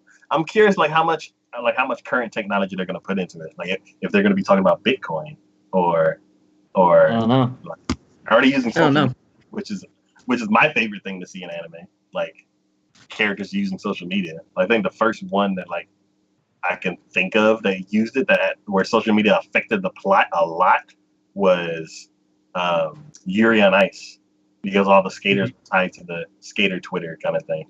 So, and 2 of the characters met because of Twitter. So like, it's cool to see like, even though I'm not a big social media person, it's good. Like, it's cool to see something that's huge in society being used in media type, like anime type thing. Yeah, in a really strong way. Because there's always like the character has their own cell phone. They have their own like special app to where the characters communicate to each other. But it kind of resembles social media, but it doesn't resemble like a specific one. Mm-hmm. And like Yuri on Ice, you're like, yeah, that's definitely Twitter. And then this one also is like, yeah, that's definitely Twitter. So it's a really real cool concept that I'm starting to see in a few shows. But yeah, a show with 40 years of experience and still going strong. I guess that's a testament to it. Yeah. All right. The next show we're going to be talking about is Maho Shoujo Ore. Oh, you're gonna go to the nice one before you go to the messed up one, huh? This show is silly. So silly. But see, that's the type of show going into it. I already knew it was gonna be silly. I already knew it was gonna be ridiculously silly. Like it's so silly to where I'm like, that's dumb. It's not funny. That's dumb. I loved reading the synopsis last time, or two episodes ago. So basically, the main character is a girl, and the guy she has a crush on gets kidnapped by these giant muscular dudes that have squirrel heads. And something happens, and she ends up, something happens. I think she just comes home from school, and there's a Yakuza guy kicking her fence in. And he's like yelling at whoever's inside because I guess they need to pay. They need to pay them for something. It's basically the main character's parents are like on the run from the Yakuza because they're not paying the money back. The main girl talks to him. He ends up inside, and then he's talking to the mom, and they have like this history because the mom used to be the mascot for the for the mafia, and used to help them fight monsters. And I guess that's how they used to pay the mafia, but the mom's not doing it anymore. Then you start seeing in the news that these little squirrel guys are like, oh, they have two forms. They have a little cute squirrel that looks stupid, like physically, like it looks like it can't think of anything. And I got the googly eyes and looking kind of brain dead kind of thing. It just and you're like, oh my god. So they're like the squirrel from Ice Age. Food or something. They're like the squirrel from Ice Age. No, because you can see like he's like plotting. He's like, I'm trying to get this acorn to somewhere safe, and like you can see that. Like you look at this squirrel, and you're like, do you have any brain cells? Like, like what is your purpose? Like, it's like nuts, right? And you hand him a nut, and he's like, huh? And you're like, oh my god. So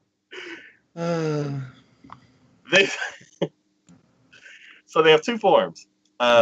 Basically, when the three characters are talking on the news, you see a reporter talking about something. Oh, I think he's interviewing a pop star or something like that, and like a squirrel shows up, and then like it cuts to them talking, then it cuts back, and there's more squirrels.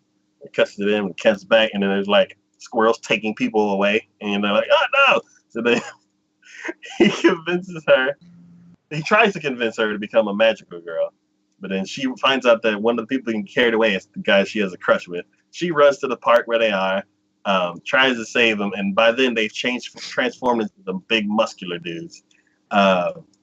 Wait. The girl or the squirrels? Squirrels.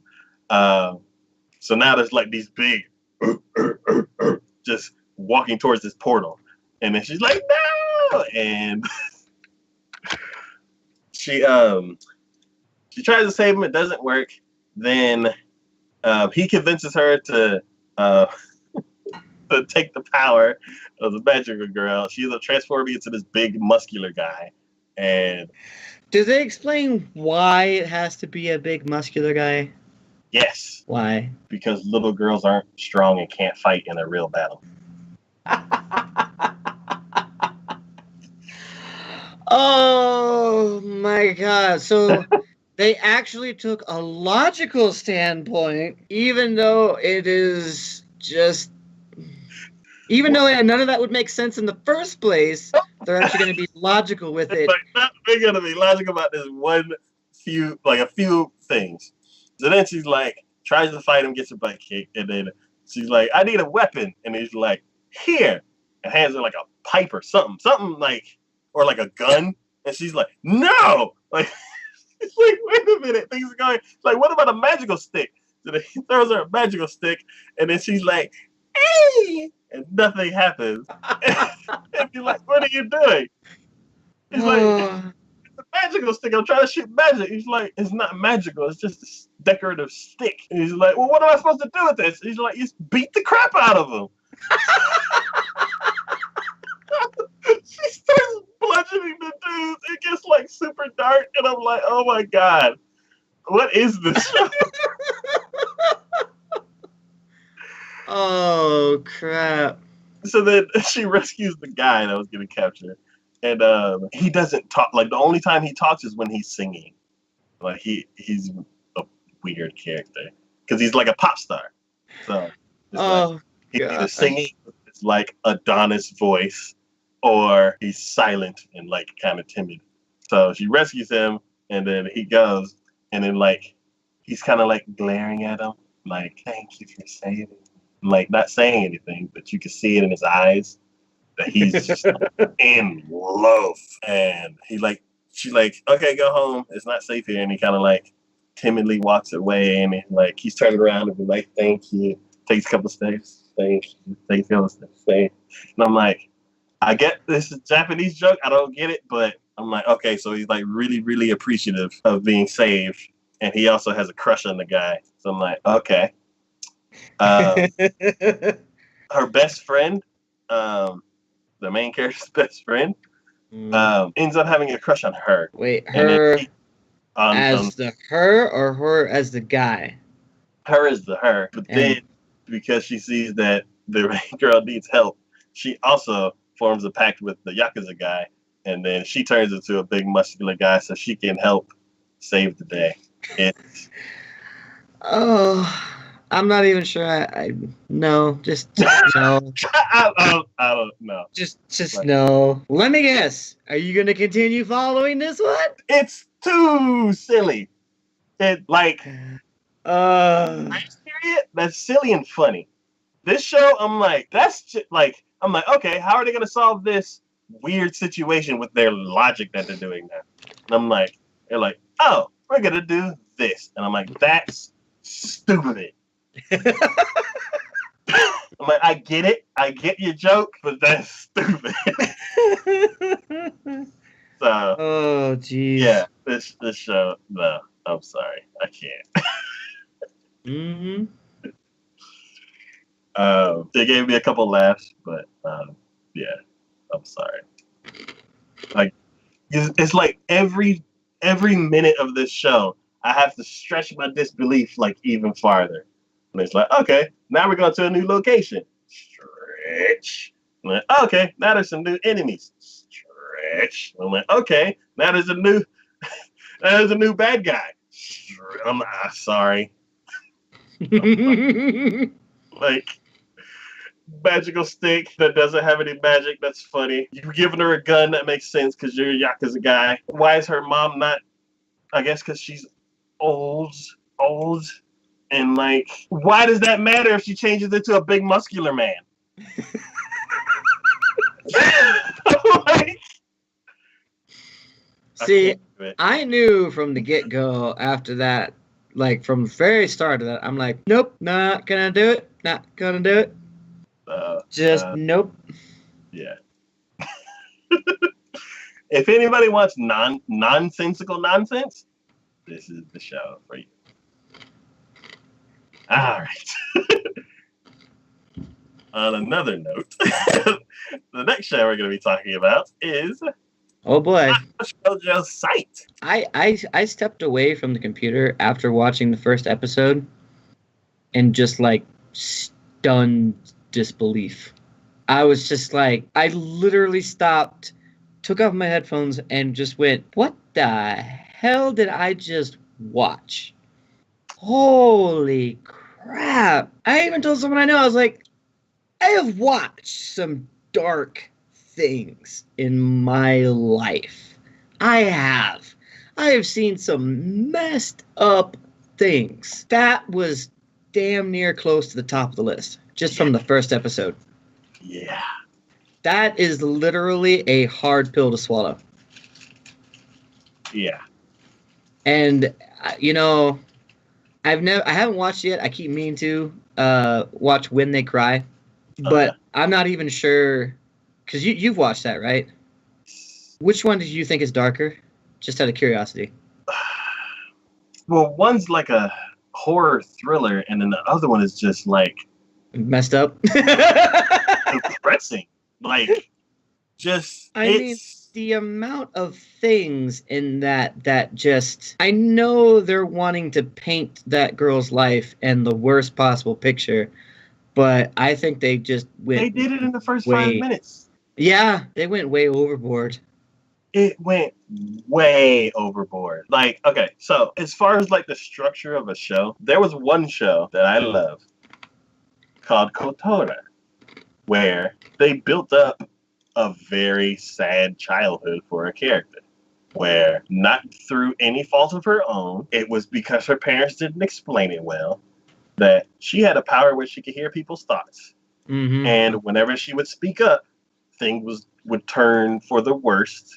Not as in like death or anything, but the situation would just turn bad for anybody around her because they would explain stuff that they're keeping to themselves, and she would like bring it out, and they would like upset people, hurt people's feelings, like reveal stuff that shouldn't be revealed. So basically everybody around her kind of just shunned her and treated her like crap.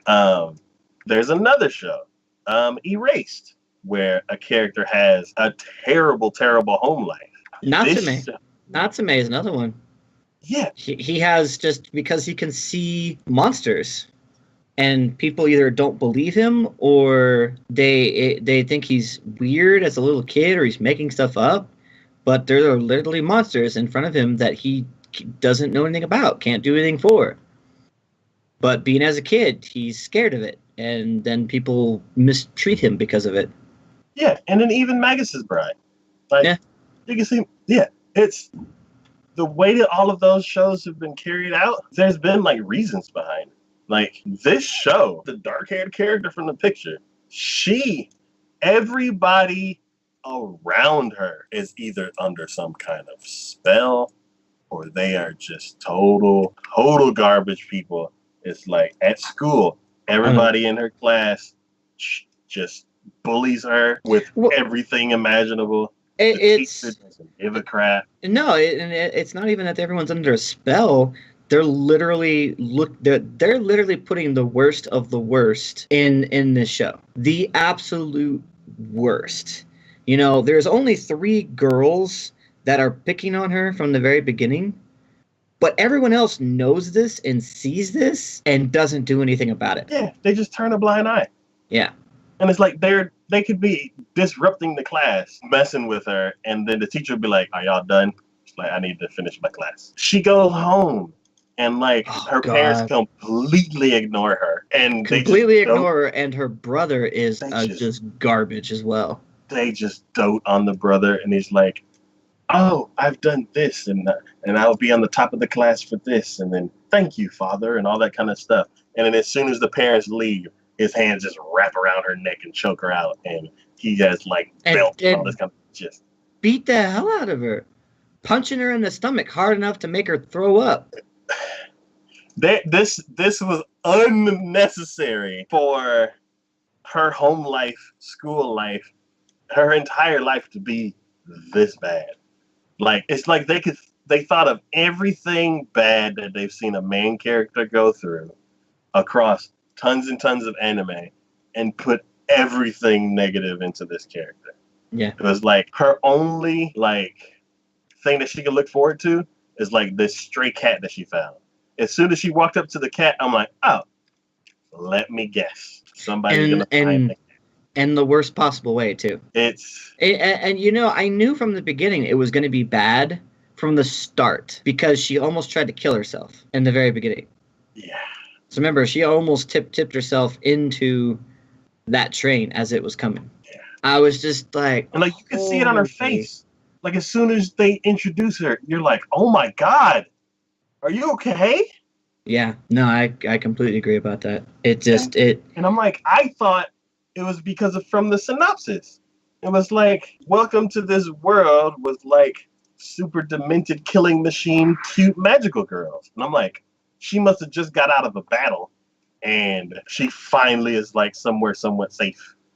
But mhm. she's always in battle. So it's like for her to have this like one moment where it's like, okay, let me just end this because every moment I'm fighting some other magical girl. I'm like, okay, I can see that. But then she has yet to fight another magical girl for the first episode. That's It's just everything in her her life. regular life is Yeah. just And that's, I mean, that is unbearably sad. That is just heart-wrenching, unbearably sad. And you know, and then almost getting raped. yeah, I was like, wow, you guys really everything. Just absolutely everything. You know, I thought King's Game was bad, but this this just topped that in so many ways to me. So many ways, and it was just, it was heart-wrenching. It was, I can't even, I was pissed off after watching that. yeah. I was Like, legit pissed off after watching that. and it's not like, oh, I'm mad at all the other characters. I'm like, sprinkle this out throughout the entire series. Don't dump this out all in the first episode. I'm like, yeah, it's super duper unfortunate, and even at the end, after all the stuff that's happened, it's still kind of like hard to take. But I'm like, And from just the preview of the second episode, I'm like, there's more to come. I'm like, I think I'm the already done with this, like with this series. I don't know. the and then the casual way that other magical girl walked in and slit that girl's throat. Yeah, I was like, holy shit. yeah. Like for me, when that situation came up, I was like, oh, okay. So she's gonna point the thing to where as soon as time comes back, the girl kills herself, and she's like, no, I'm not gonna leave any chance for mistakes. Done. And I'm like, I don't Yeah, know. yeah. I mean, it when it comes to the antagonist and the protagonist and stories, you always, you know, you have those thoughts in your head. You're like, man, I just want him to die. That's just, you know, they need to go away. They're horrible. Even sometimes you're like, kill him, just kill him. I know that's what they're wanting to paint in this picture, but it just is so sudden and just so in. There was, like you said, there was no warm up for this. It was just immediate. Everything gets pushed in your face right from the get go. And I was just like, holy shit. It just, yeah, no, like you, I'm speechless. I'm literally, I don't even know how else to describe this. I don't even know how else to even think about this. It blows me away. It's so, this easily tops the scale on the what the fuck scale. This easily tops the scale because it just blew me away from the word go. This this show is so like mean spirited to this girl that I'm like, I feel like if I watch another episode, I'm torturing this girl. Like I just from the preview of the next episode, like the brother's just waiting for her, and I'm like, I don't think I want to see that. Mm. Like, No. I think I'm done with episode one. Yeah, you know, and it's just, this is the first time I've ever been like, I've stopped watching animes at episode 1 before. I've even skipped some episodes, skipped some parts of the first episode, but it was like watching a train wreck. It was watching a train wreck. I could not look away. I could not skip it. And by the time I was done, I felt pissed off and just worse for it. Just the absolute worst. So, yeah. For those of you with a stone cold heart and an iron stomach, if after episode 2 they quit torturing this girl and it becomes a focus on dark magical girls fighting each other, which was the whole reason why I wanted to watch this show. Let me know, and I might skip episode 2 to get to that part. But I don't know. This episode was a downer. Oh yeah, A major downer. huge downer. So I don't recommend this. This is the first show I like. I'm sorry, don't watch this. Like, it's too mean. Like, yeah, I mean, I can't even tell anyone. I can't think of who this was meant for. I got nothing for it. I really do. I can't see any redeeming qualities on it. I can't see what sort of audience this was meant to be able to see. And yeah, I'm just so at a loss for this one. oh yeah. The next show we're going to be talking about is Megalobox. So what yours on this one? Yep. It is the Rock'em Sock'em Cyborgs anime. Ah, that one. This is basically a new iteration of Ashita no Joe. In this version, they are boxing with I don't know. They have like gear attached to them to make them box punch harder and all that kind of stuff. Talk about building hype for this show. The style is old school. The animation is buttery smooth. The soundtrack lets you know that it is there. I'm pretty sure they teamed up with some music producers to they're like, we need this show to be banging.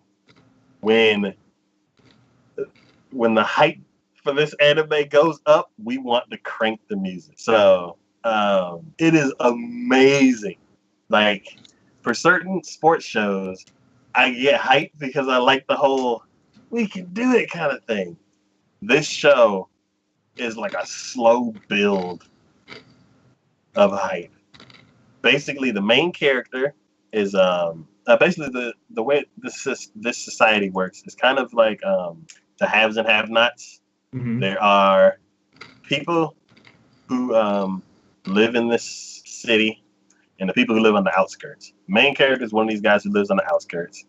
He always has bad luck. There's always just trouble just follows him. And he basically is teamed up with this guy who's always in debt to some kind of mobster. And he uses the main character to lose fights on purpose to get money to pay off his debts. The main guy is talented, very talented, and you can see that he's getting tired of getting his butt kicked every day. Well, he's just throwing in the towel on his own, anyways.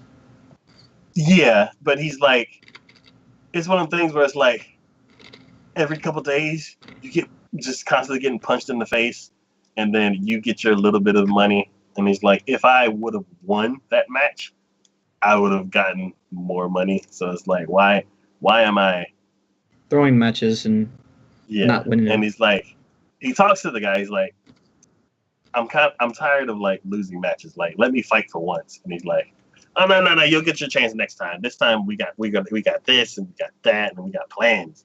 And inside the city, they create this tournament of the top cybernetic cyberpunk boxers.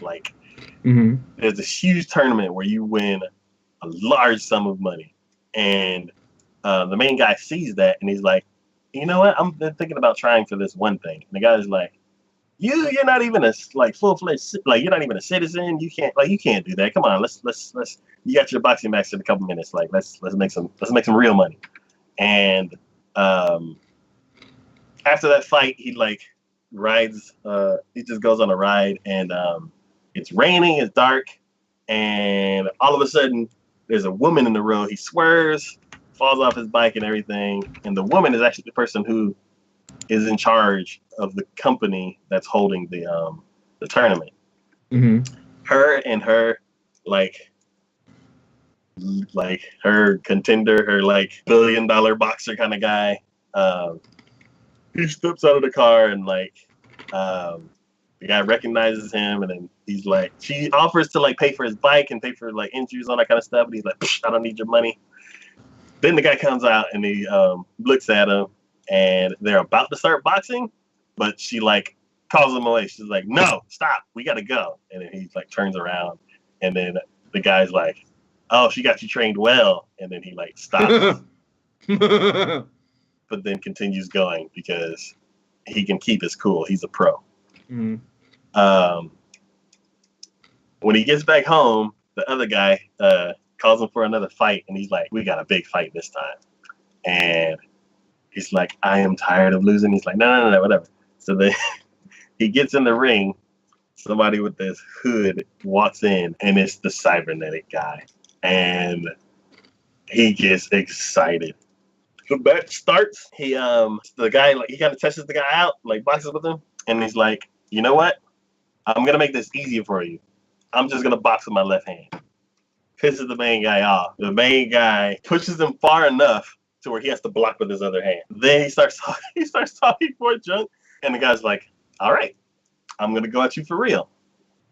Knocks the main guy flat. Like, it's one of these things where, like, just like with My Hero Academia, where, like, those punches hit and you're like, woo! I'm like, he just, boom! Knocked the sweat, almost knocked the hair off his head, bam, on the ground. And then he starts walking out of the ring. And then he's like, he's not going to be able to get up. And the dude's like struggling really, really hard to get up. And before he leaves the building, the guy like is on the ropes. And he's like, is that all you got? The guy's surprised. He turns around and he's like, come on, I'm not down. He's like, it didn't reach 10. And he's like, I'm done playing around in this scrapyard. Meet me in the real ring. And I'm like, how is he going to do that? He's not a citizen. They fake a citizen's ID. Mm-hmm. And they're like, you need a new name. And he's like, what kind of name you going to be? And I'm like, go with Mad Dog. That's what he goes by. And he's like, let's go with Joe. And I'm like, I still know Joe! Ah! Nice. So, yeah, I love this show. It looks so good. It's so hype. There's two shows that are like unbelievable hype this season. So, yeah, I highly, highly recommend this one. I know nothing about Ashita no Joe except it's boxing. And it's like the soundtrack, awesome. The animation is awesome. The story is hype. I'm like, everything that you could want in a sports anime, it's there. So, definitely recommend it. All right. The next show we're going to be talking about is Persona 5, the animation. All right. You didn't watch this one, though, did you? I watched the first episode. Oh, you did? Okay. Yep. So same thing as Trinity. I'm like, I'll watch something else.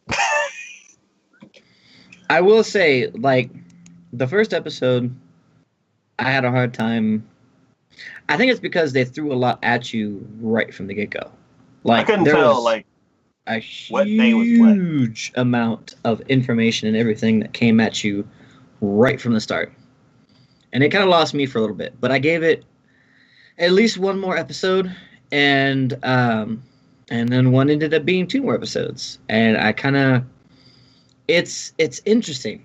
And it reminded me of why I enjoyed the Persona series. It's very relatable. And it throws a lot of things into different light. And it makes you think. And I wasn't quite prepared with that at first, which is why it threw me for a loop. But then once I kind of settled into it and I could tell where it was going from and what was happening, then it got more interesting. So it still was a little bit of a trick at first because apparently the main character had an issue not only where you saw him in his life from the very beginning, but also prior to how that occurred. Thing that you kind of find out is what, and they don't really describe it all that well, but what happened prior to his life when you start going through the back history wasn't his fault. Now, what's happened since then, I believe, is his fault. But I think he's kind of the Robin Hood type character. Okay. He's doing good things, but for those who don't know the reasonings behind it and where it's coming from and why it's that, you don't get it. You'll never understand it. Which is why in the first episode, after he gets caught and he's being interrogated, he like the woman who's interrogating him keeps asking him questions and clarification on a lot of things, because there's the story that the news has spun on whatever it is, and then there's the truth, and she's trying to get down to the truth of it. And yeah, it is really so. Like the main so far, the main protagonist, the main hurdle, I guess they have to overcome at the moment is in his high school. There is a volleyball teacher who is he should not be a teacher, just plain and simple. He abuses his kids, like I mean physically abuses. He was launching volleyballs at another kid, and he ended up breaking. He wrote it off as an accident, but the main character is one of his friends. He ended up breaking his leg essentially, or at least fracturing it, and he's able to walk on it. But he was a runner. He can't run anymore. But he made it look like it was an accident, and it was written off like that. And so he has pretty much made the high school his castle, it's his domain. And so when the main character and his friend end up going to the alternate world, that's what the school ends up turning into, is a castle. Okay. And there are like guards inside of it, and that volleyball teacher really messed up because he's pretty much in his drawers, his underwear, but he's got like a crown on and a kingly cape on, and he rules it. But that's because that's the reason why he is ruling this school. Yeah, he gets away with everything. The volleyball teacher was an Olympian. Yeah, which is why everyone lets him. They trust him. They believe him, but he is manipulating. He is just bad in every sense of the word. Now, unlike Mahou Shoujo Site, as far as showing how things are bad, this one does it the correct way. You know, they give you hints, they kind of let you know things, but they don't never really come out and just do a lot of it. You know? And the girl, she's not in the picture on that one, but a girl that I know is going to end up joining his team, she wants her friend to succeed. I don't think she really understands the extent of the abuse that her friend is taking while being in the volleyball team. But she is basically being blackmailed because if she doesn't do what the volleyball teacher says, her friend who's on the team is going to get kicked off. So, like, there's just a lot of just bad stuff going on here. And she's trying to do whatever, you know, they're trying to do whatever they can. And, you know, they're introducing new characters. The main character got his powers and abilities, and his friend got his within the first 2 episodes, actually 2 or 3 episodes. And, you know, they're trying to right the wrongs that have been committed now at this point. At one point, they end up going into the alternate dimension where the castle's at, and they see one of the it's not the real person, it's what they call a shadow of the person, because it's a mental projection basically.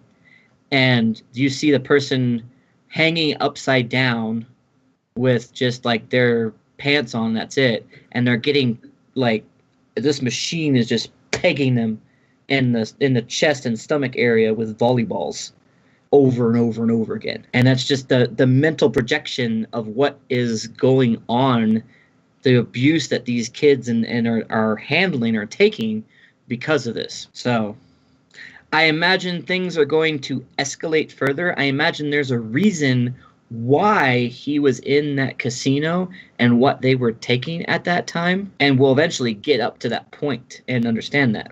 We're just not there yet.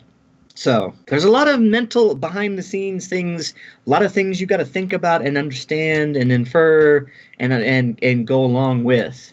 But if you can do that, it's really good. Okay. It's just not going to be one of those ones that you can like sit back after a long day and just like veg to because if you don't actually think about what's going on and the reasons behind it, you're going to get lost. So Okay. I wonder how close the story is to the game. that I don't know. But I mean, the way that they do it, and I haven't played a Persona since Persona 3, and I didn't even complete that one all the way through. But since then, and having watched it, there's a lot of similarities, a lot of things that they're taking from that. So from the series at least. So I know it's staying at least pretty truthful and honest to it. Okay. Well, I watched the first episode, and like I couldn't tell what happened when. And then when it got to the castle, and I could see like the Olympian, how they see him as like the ruler, he can do whatever he wants. I was just like, Mm-hmm. So, yeah, I don't think Persona's for me. I like Trinity Soul, or at least I did back in the day. This one I'm like, not sure. Yeah. But It's not for everyone, but I think it has its merits. So. All right, the next show we're gonna be talking about is Dance with Dragons, or Saredo Tsumiboto wa Tsumiboto. Almost ran out of breath saying that. Have you watched this one? Yes. I want to hear what your take on it is first. So, I don't like the main guy. Which one, the red-haired or The red-haired one. Okay. Because he's kind of like two-faced. Like, he would say something to somebody's face, but then behind their back, he'd talk bad about them. And then I do like the stronger, like the muscle-bound guy, because he's like, let's kill it now! Ah! And he's like, but we don't have money for that. Oh, I already bought it. Ah! So I'm like, okay, that's kind of cool. I haven't, in the first episode, I don't think they used any magic circles, because I think in the trailer they had some. Yeah, they did. Yeah. Oh, they did? Yeah, they did. Oh, okay. This is when they were facing that dragon from the get-go. Okay. I don't remember it then. My opinion is it's okay. I can kind of I agree. It's okay. It's not bad. It's not great. It's okay. The overall encompassing how the story and how they portray things and how everything's set up, I could be wrong, but to me at least, it has a feeling like similar to Heat Guy J. Okay. You know, you have this sort of futuristic dystopia. There's a lot of things going on behind the scenes. There's a lot of things that are outlawed. There are people who are specifically detailed to handle specific types of situations. And to me, that's where I get a lot of that feeling from like Heat Guy J. And you know, you have the muscle from the other dude, the strong guy, and then you kind of have the brains and the finesse from the other main character, the red-haired dude. So I kind of draw at least some similarities between that. I mean, obviously it's quite different in every other aspect of it, but the fact that they have like magic as well as bullets and guns and stuff like that, you know, it really, that to me is at least interesting. It has a lot of cross-platforming type deals where you're doing a lot of different things from a lot of different type of genres. And it doesn't seem like it's not bad. I think they do it at least decently well to where it's still something you can follow along with. So, it's got my curiosity. I mean, it's not going to be my top show of this season, by all means, but I'm at least interested enough to potentially continue it. So, okay. I guess are there any parts that they introduced that you're like looking forward to finding more about, or there's this like religious figure, and in the second episode, there seems to be some like political intrigue or whatever going on, and I want to know more about that because it seems like they're being drawn into right now. Because right now they're being the bodyguards to this religious figure, and okay. I want to know there's a lot of behind the scenes happening here, and it seems like this is going to be the focal point for the rest of the series. So I'm kind of curious what's going to happen, you know. And his girlfriend is like some sort of half elf or something. I don't know. I hated the interaction between him and his girlfriend. It wasn't the interaction I cared much for. It's the fact that they're introducing a new species in this world. Yeah. A new, you know, type of person. Hmm. And it intrigued me to see how that was going to fit in with everything. Hmm. So, beyond that, no, I didn't really much care for the interactions. I felt a lot of it was stale and very much stereotypical. But I still thought, you know, hey, I can overlook that and we'll move on and see what happens. So. Well, alright. The next show we're going to be talking about is Shokugeki no Soma. Food Wars! Third season, second part. The season, or the series you're never going to watch. Never, ever, ever, ever going to watch. I've only watched the first episode to this season, and I mean, more of the same thing. It seems like at the beginning of this season, again, names. Can't remember the main girl's name, the blonde-haired one. She's been tormented by her father for so long, and it has now come out into light for her that Soma, the guy who she has absolutely despised up to this point, is the father of the one chef that she absolutely adores. Son. Or Soma's the father. Sorry. Yes, sorry. You know what I'm saying. You know what I'm saying. Anyways, so yeah. And so at least this first episode for the beginning of this course, she gave more background as to why that was the case. And it was kind of cool. She had already been kind of hammered by her father and whatnot. She had been pressured because of her taste buds and saying she has the god tongue. You know, people were having her taste test things, trying to find the perfection to a dish and whatnot. But her taste testing had been canceled, so she was wandering around her grandfather's estate. And that's when Soma's father had gone to her grandfather's estate and was actually serving him some dishes. And from the very beginning, she immediately smelled the food he was serving, and it actually made her curious. She actually wanted to try something on her own volition. And so he did, or she did, he allowed her to try some of the dishes. And it was an eye-opening experience for her. And some of the things that she had thought about and some of the things that she had said about food and her perception of it were changed because of that. Okay. She actually thought that cooking and food were more about fun and being creative and creation of those dishes rather than being very structured and this is how it has to be kind of thing, you know.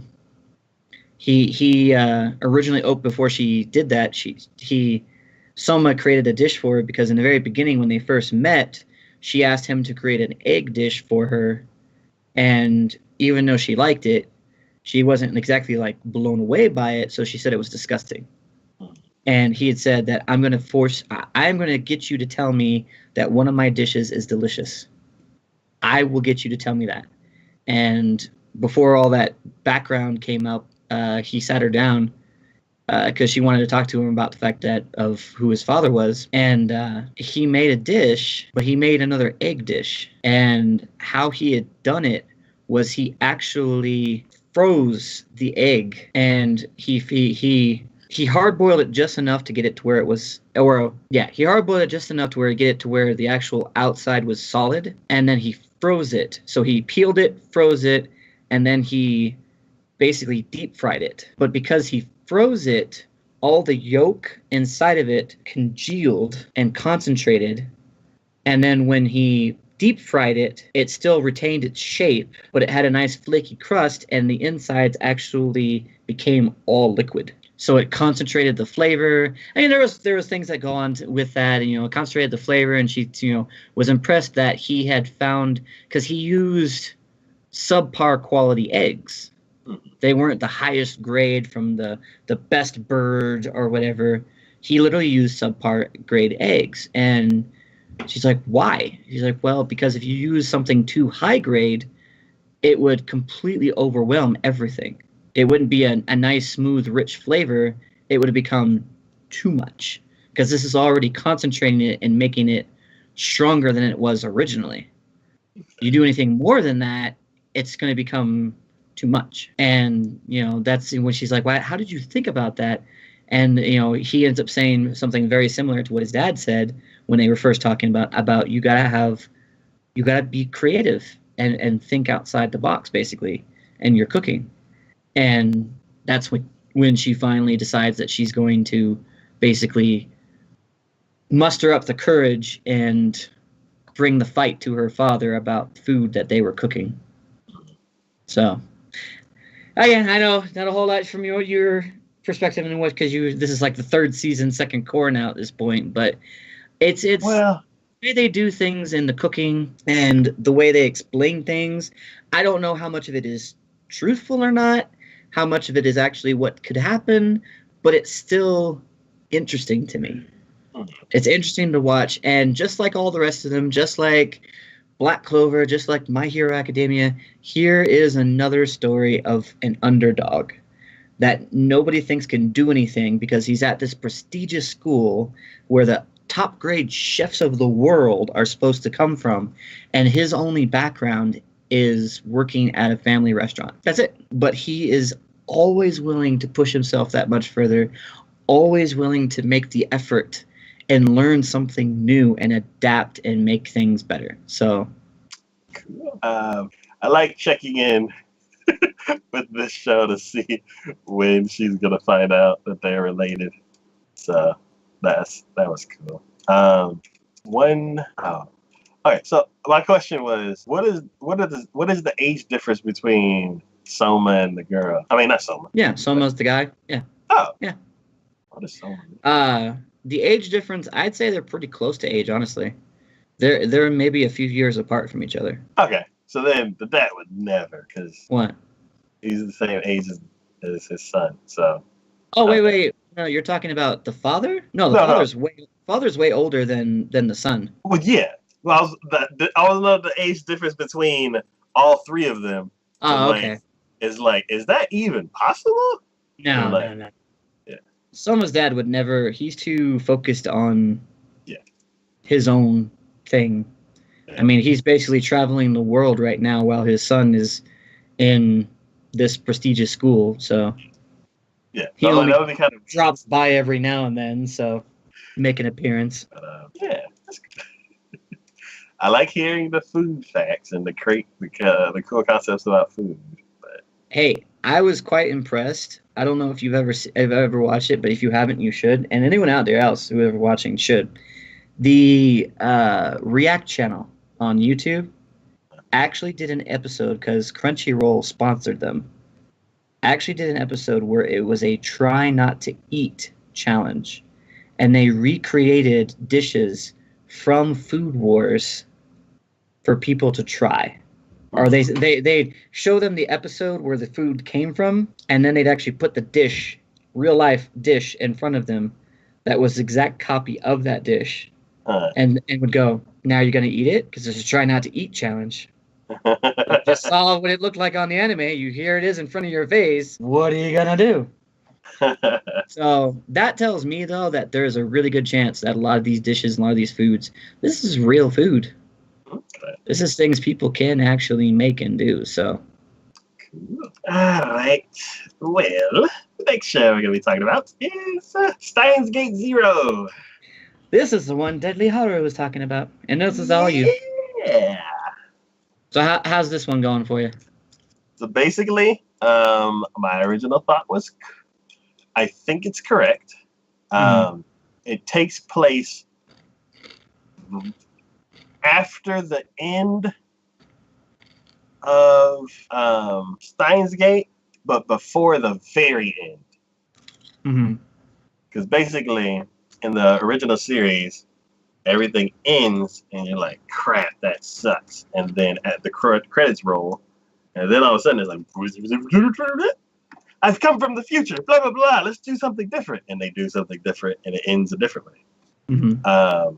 So basically, this show, what I'm guessing, takes place in between sad and, well, first ending 1 and ending like 2.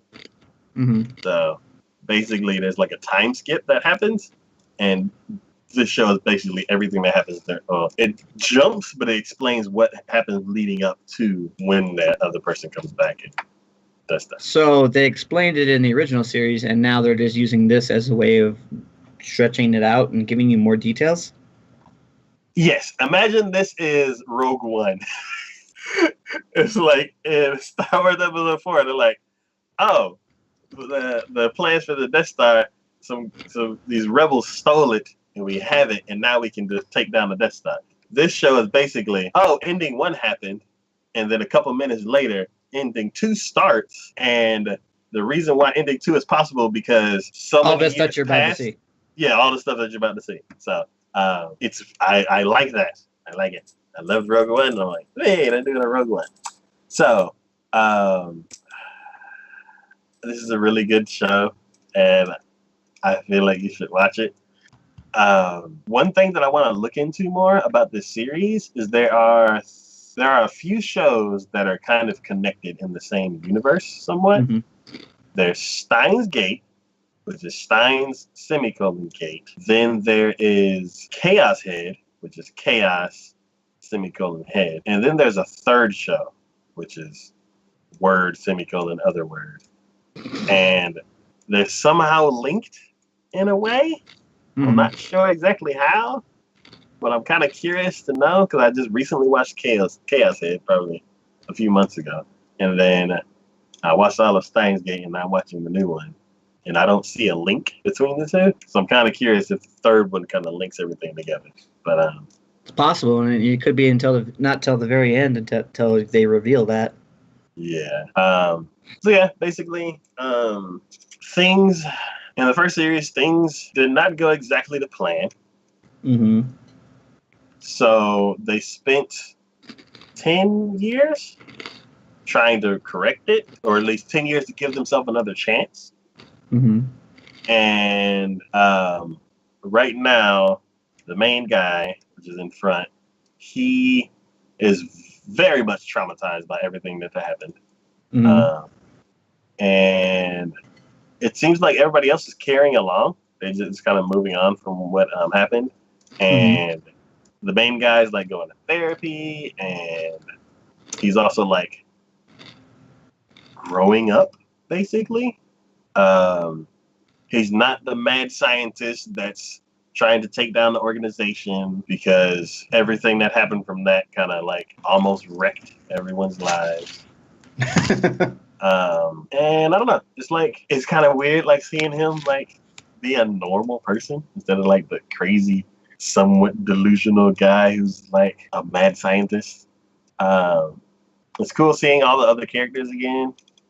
I've only seen the first episode, so also there's like this weird.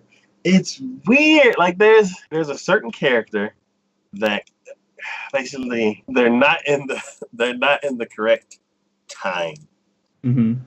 and they're kind of stuck. So they're hanging around, but trying not to interfere with the past so much that they like delete their existence, but they don't really have anywhere else to go. Because the last time they tried to go somewhere else, they failed in the task that they were trying to do. Mm-hmm.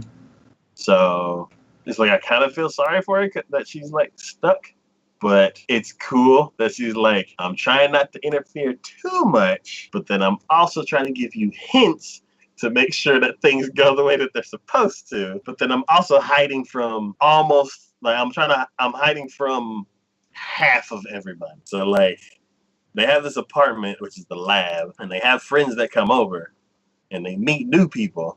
And it's like, if these people come to the lab, oh, everything's fine. We all know each other. But then if someone's like, oh, I brought a friend, she's like, shit, I gotta go. And she's like hide in the bathroom and like can't like affect too much. Where they're like, oh, she can't affect too much to where they're like, oh, why did she leave? Like, she was just like, oh, I'm gonna introduce you to this one person, and then all of a sudden she just disappears. And they're like, I don't know where she went. I'm sorry, but here's so and so, so and so, so and so. And they go about their business, and then after that person leaves, then she shows back up, and they're like, where did you go? And she's like, no, don't worry about it. So it's cool that she's around, but I kind of feel bad for her that she's like stressed out. Like as soon as somebody walks in the door, she's like, I gotta go. It's cute that she's hanging around somebody that she's related to in a way and kind of like guiding them. So I don't know. These characters are like really, really well fleshed out in the first series, and it's cool to see them like extending the characters on. So, but they're not really doing like a whole lot of backstory. They're just basically continuing the story from where it had left off. So, if you didn't, like, say, if you didn't watch the original Steins Gate, would you be able to follow along pretty easily, or no? They do some flashbacks, but it would be much, much better if you had watched the first series, because you know why the main character is like so depressed now, and like everybody's like, you've changed. You know why this character is kind of stuck in the situation that she is. And then you know, like some of these characters, they aren't really exploring their like full personality because you already know it coming in, and they're just dropping by to do it, like just to say hi, hang out for a little bit, and then they go back to what they were doing. After watching the first series, you know exactly what they're going to go do. So it's like it's cool. Like it's cool that you know all these characters already. And you know what the end goal is, or maybe this is something completely different. It's a toss up for me. Like where it is right now, I'm not sure where exactly it's going. I have a feeling because of how everybody's acting, but I kind of want a twist. Like I already know what happened. Like A, B, and C happened, and then the last few episodes of the first series happened. It's one of them things where it's like as a parallel, it's like with Rogue One, you already know what's going to happen, and then you're just watching it played out. I'm like, I've already done that. I already know what's gonna happen. I'm watching this play out. They may have obstacles here and there, which may be interesting, but I know everything's gonna be okay in the end. So I kind of hope for this show to, they're like, nope, it's not even the same thing. It's just a different timeline 10 years later, and something else completely different is going to happen. I'm not sure.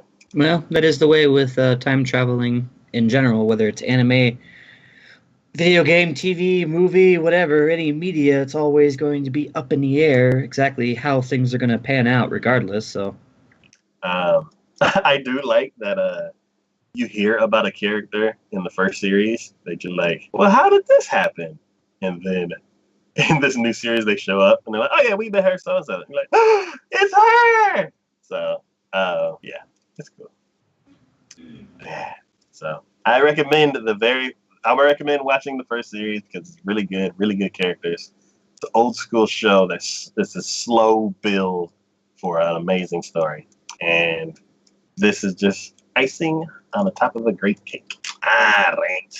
The next show we're going to be talking about is Sword Art Online Alternative. So I've probably watched more on this one than you have. Yep. So what's your take on it first?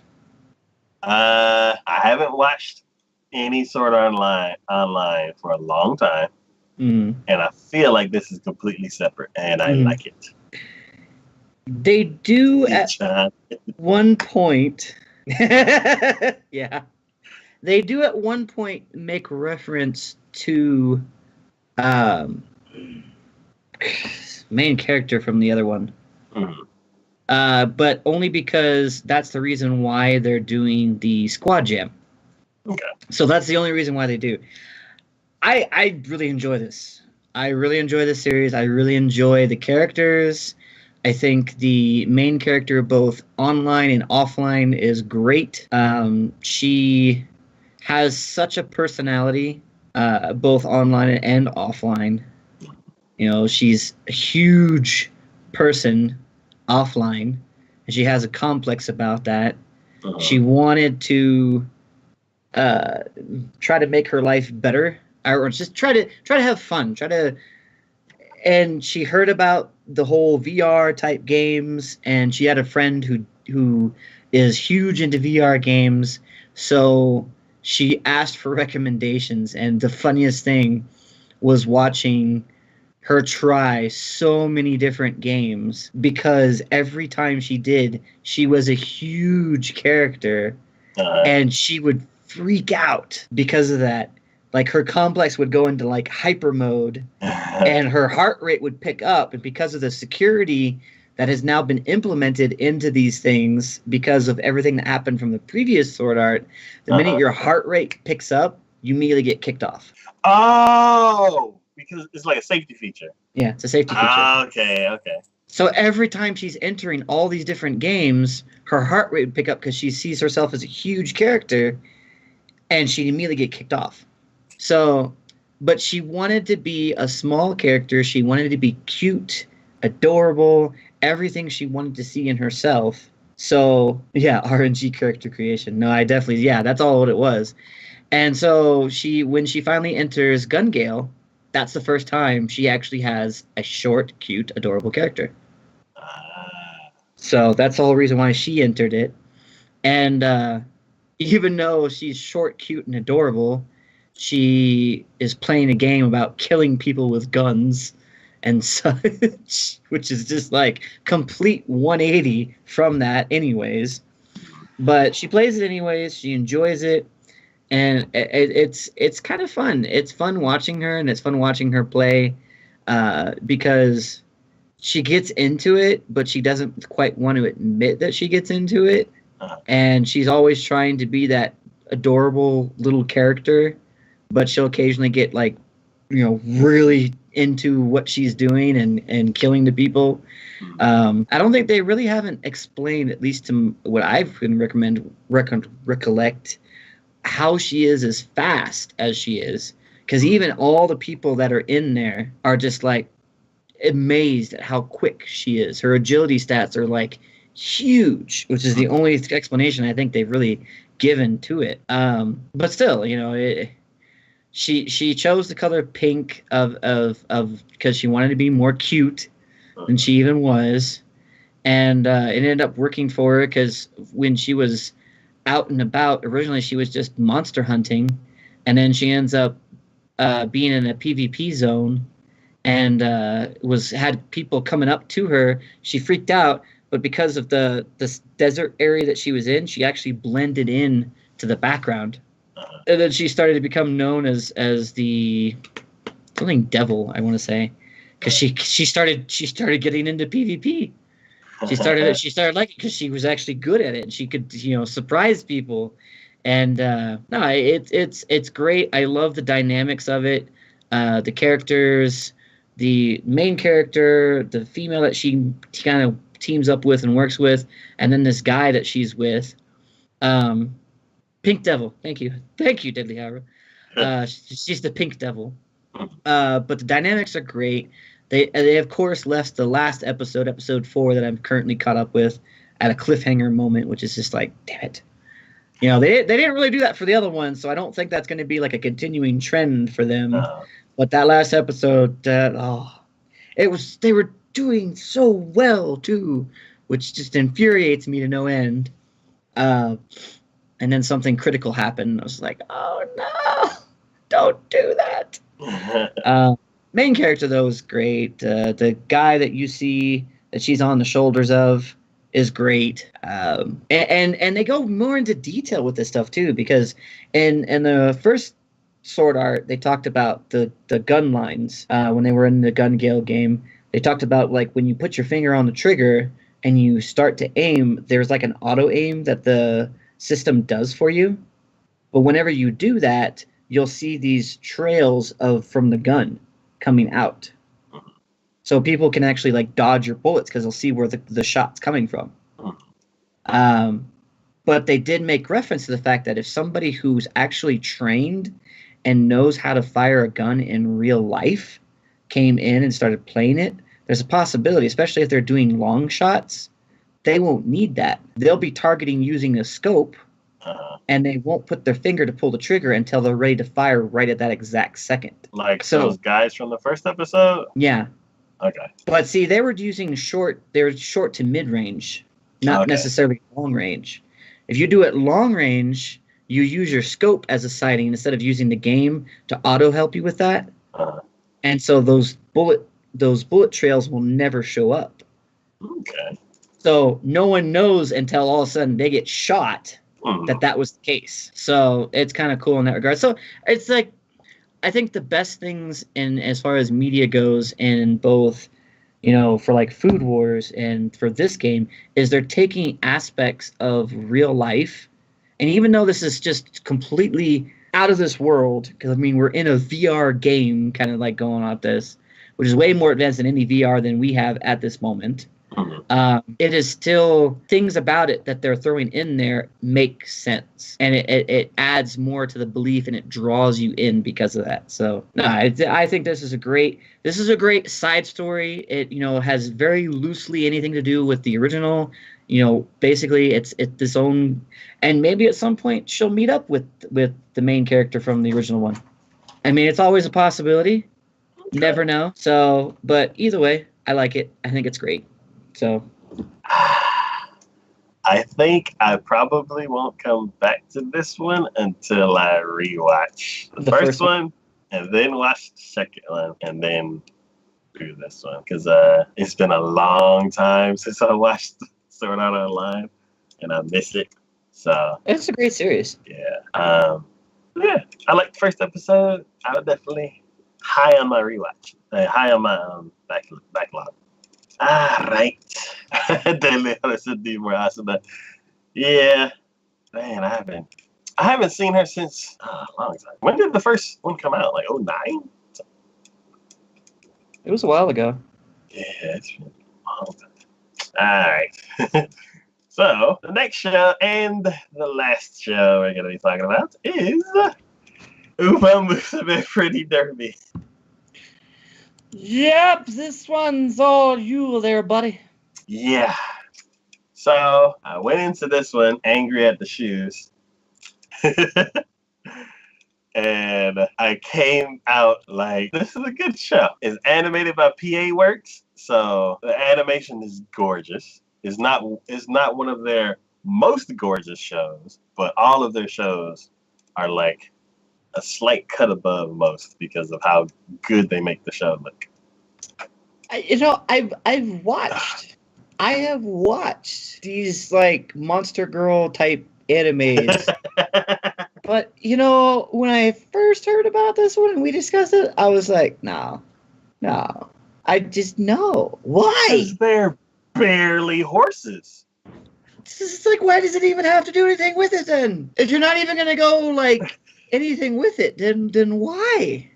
Just why? This is basically like a track sports anime. Okay, it's so just... that's why you like it. You know what? Actually, that's probably it. That right there is why you like it. Basically a track sports anime, and then the girls just happen to have horse accessories. Oh, that makes it sound so wrong. It really does. I like it. I don't know. It's like it has so many aspects of a sports anime that I'm like, okay, cool. I hate the introduction of the coach because he's like a perv for like 90% of the episode, and then they're like, oh look, you're stuck with me because I'm the coach, and I'm like,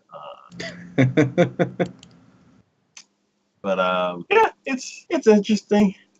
There's like the prodigy horse girls, and like you can tell that the main character, like, she's really fast and she's gonna have some kind of skill that'll put her on par with the prodigies. So you just see her rise up in the ranks.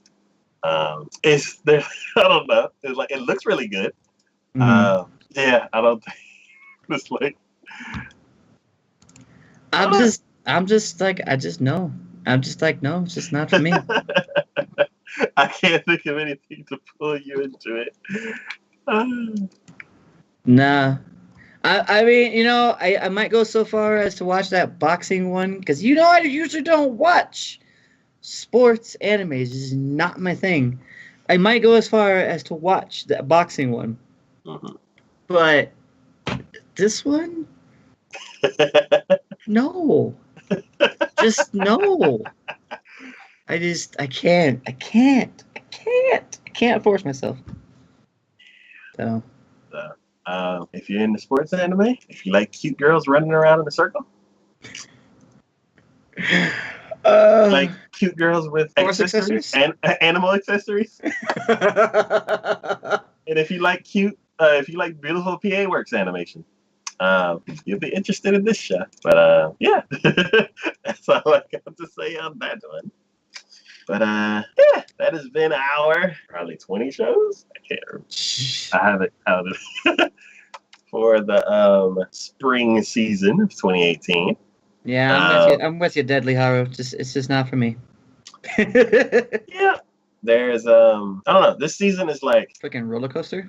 Yeah, there's like we got all the hype from a few shows, and then we got some other shows that are like, you know what, these are pretty good, and then you have just freaking what bottom out. I don't know what the hell. Why is this even a thing? Type anime. Yeah, we will be back in a month. I think the next episode is June 24th. We will be talking about the summer anime that'll be airing in July. Too soon. Yeah, it's like this season just barely getting going. They're like, oh, but next season though. Let's see. Is that coming up? Is that coming up, Deadly Haru? Oh no, that means I can't watch Full Metal Panic. That's a new message. Man, that's oh my goodness. I gotta look at that real quick. I gotta cheat just a little bit. I gotta do it. I gotta cheat just a little bit. Any chart. Alright, let's do a sneak peek. I gotta really see it. We're not gonna discuss it or nothing. I gotta know. Yep. Oh, I should have known because I've seen that already. Yep. So, Attack on Titan Season 3. Another Furikuri. Oh, Overlord Season 3. Uh-oh. Thank you. I appreciate that so much. Love me some Overlord.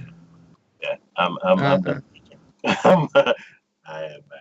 So, yeah, we're going to talk about the trailers and the synopses for... Wait, what? I just saw one called Backstreet Girls. I'm very confused.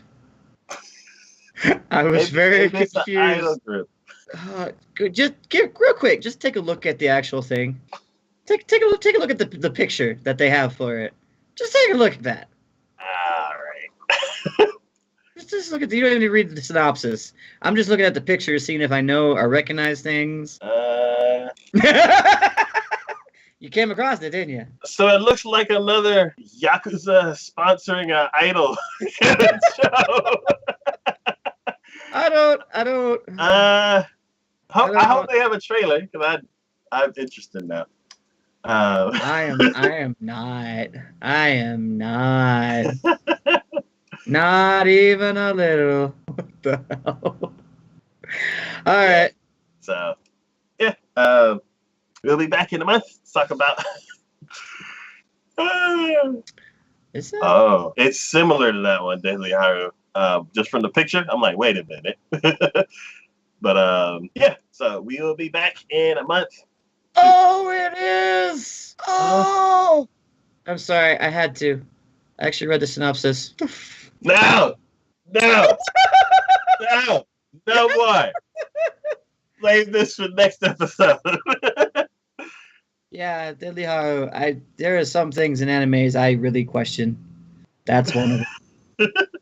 That's one. We'll be back in a month to talk about all the craziness and hype that will be happening next season. I don't want to talk about that one. I'd rather not. Can I opt to not talk about that one?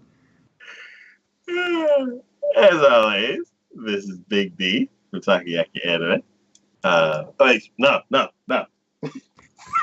You're not Big D from Takoyaki Anime? Oh my god. Alright, so Who are you? What did you do with Big D?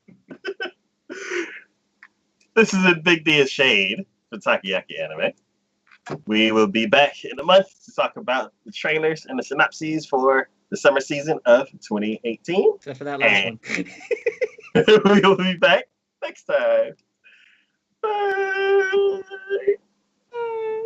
Bye.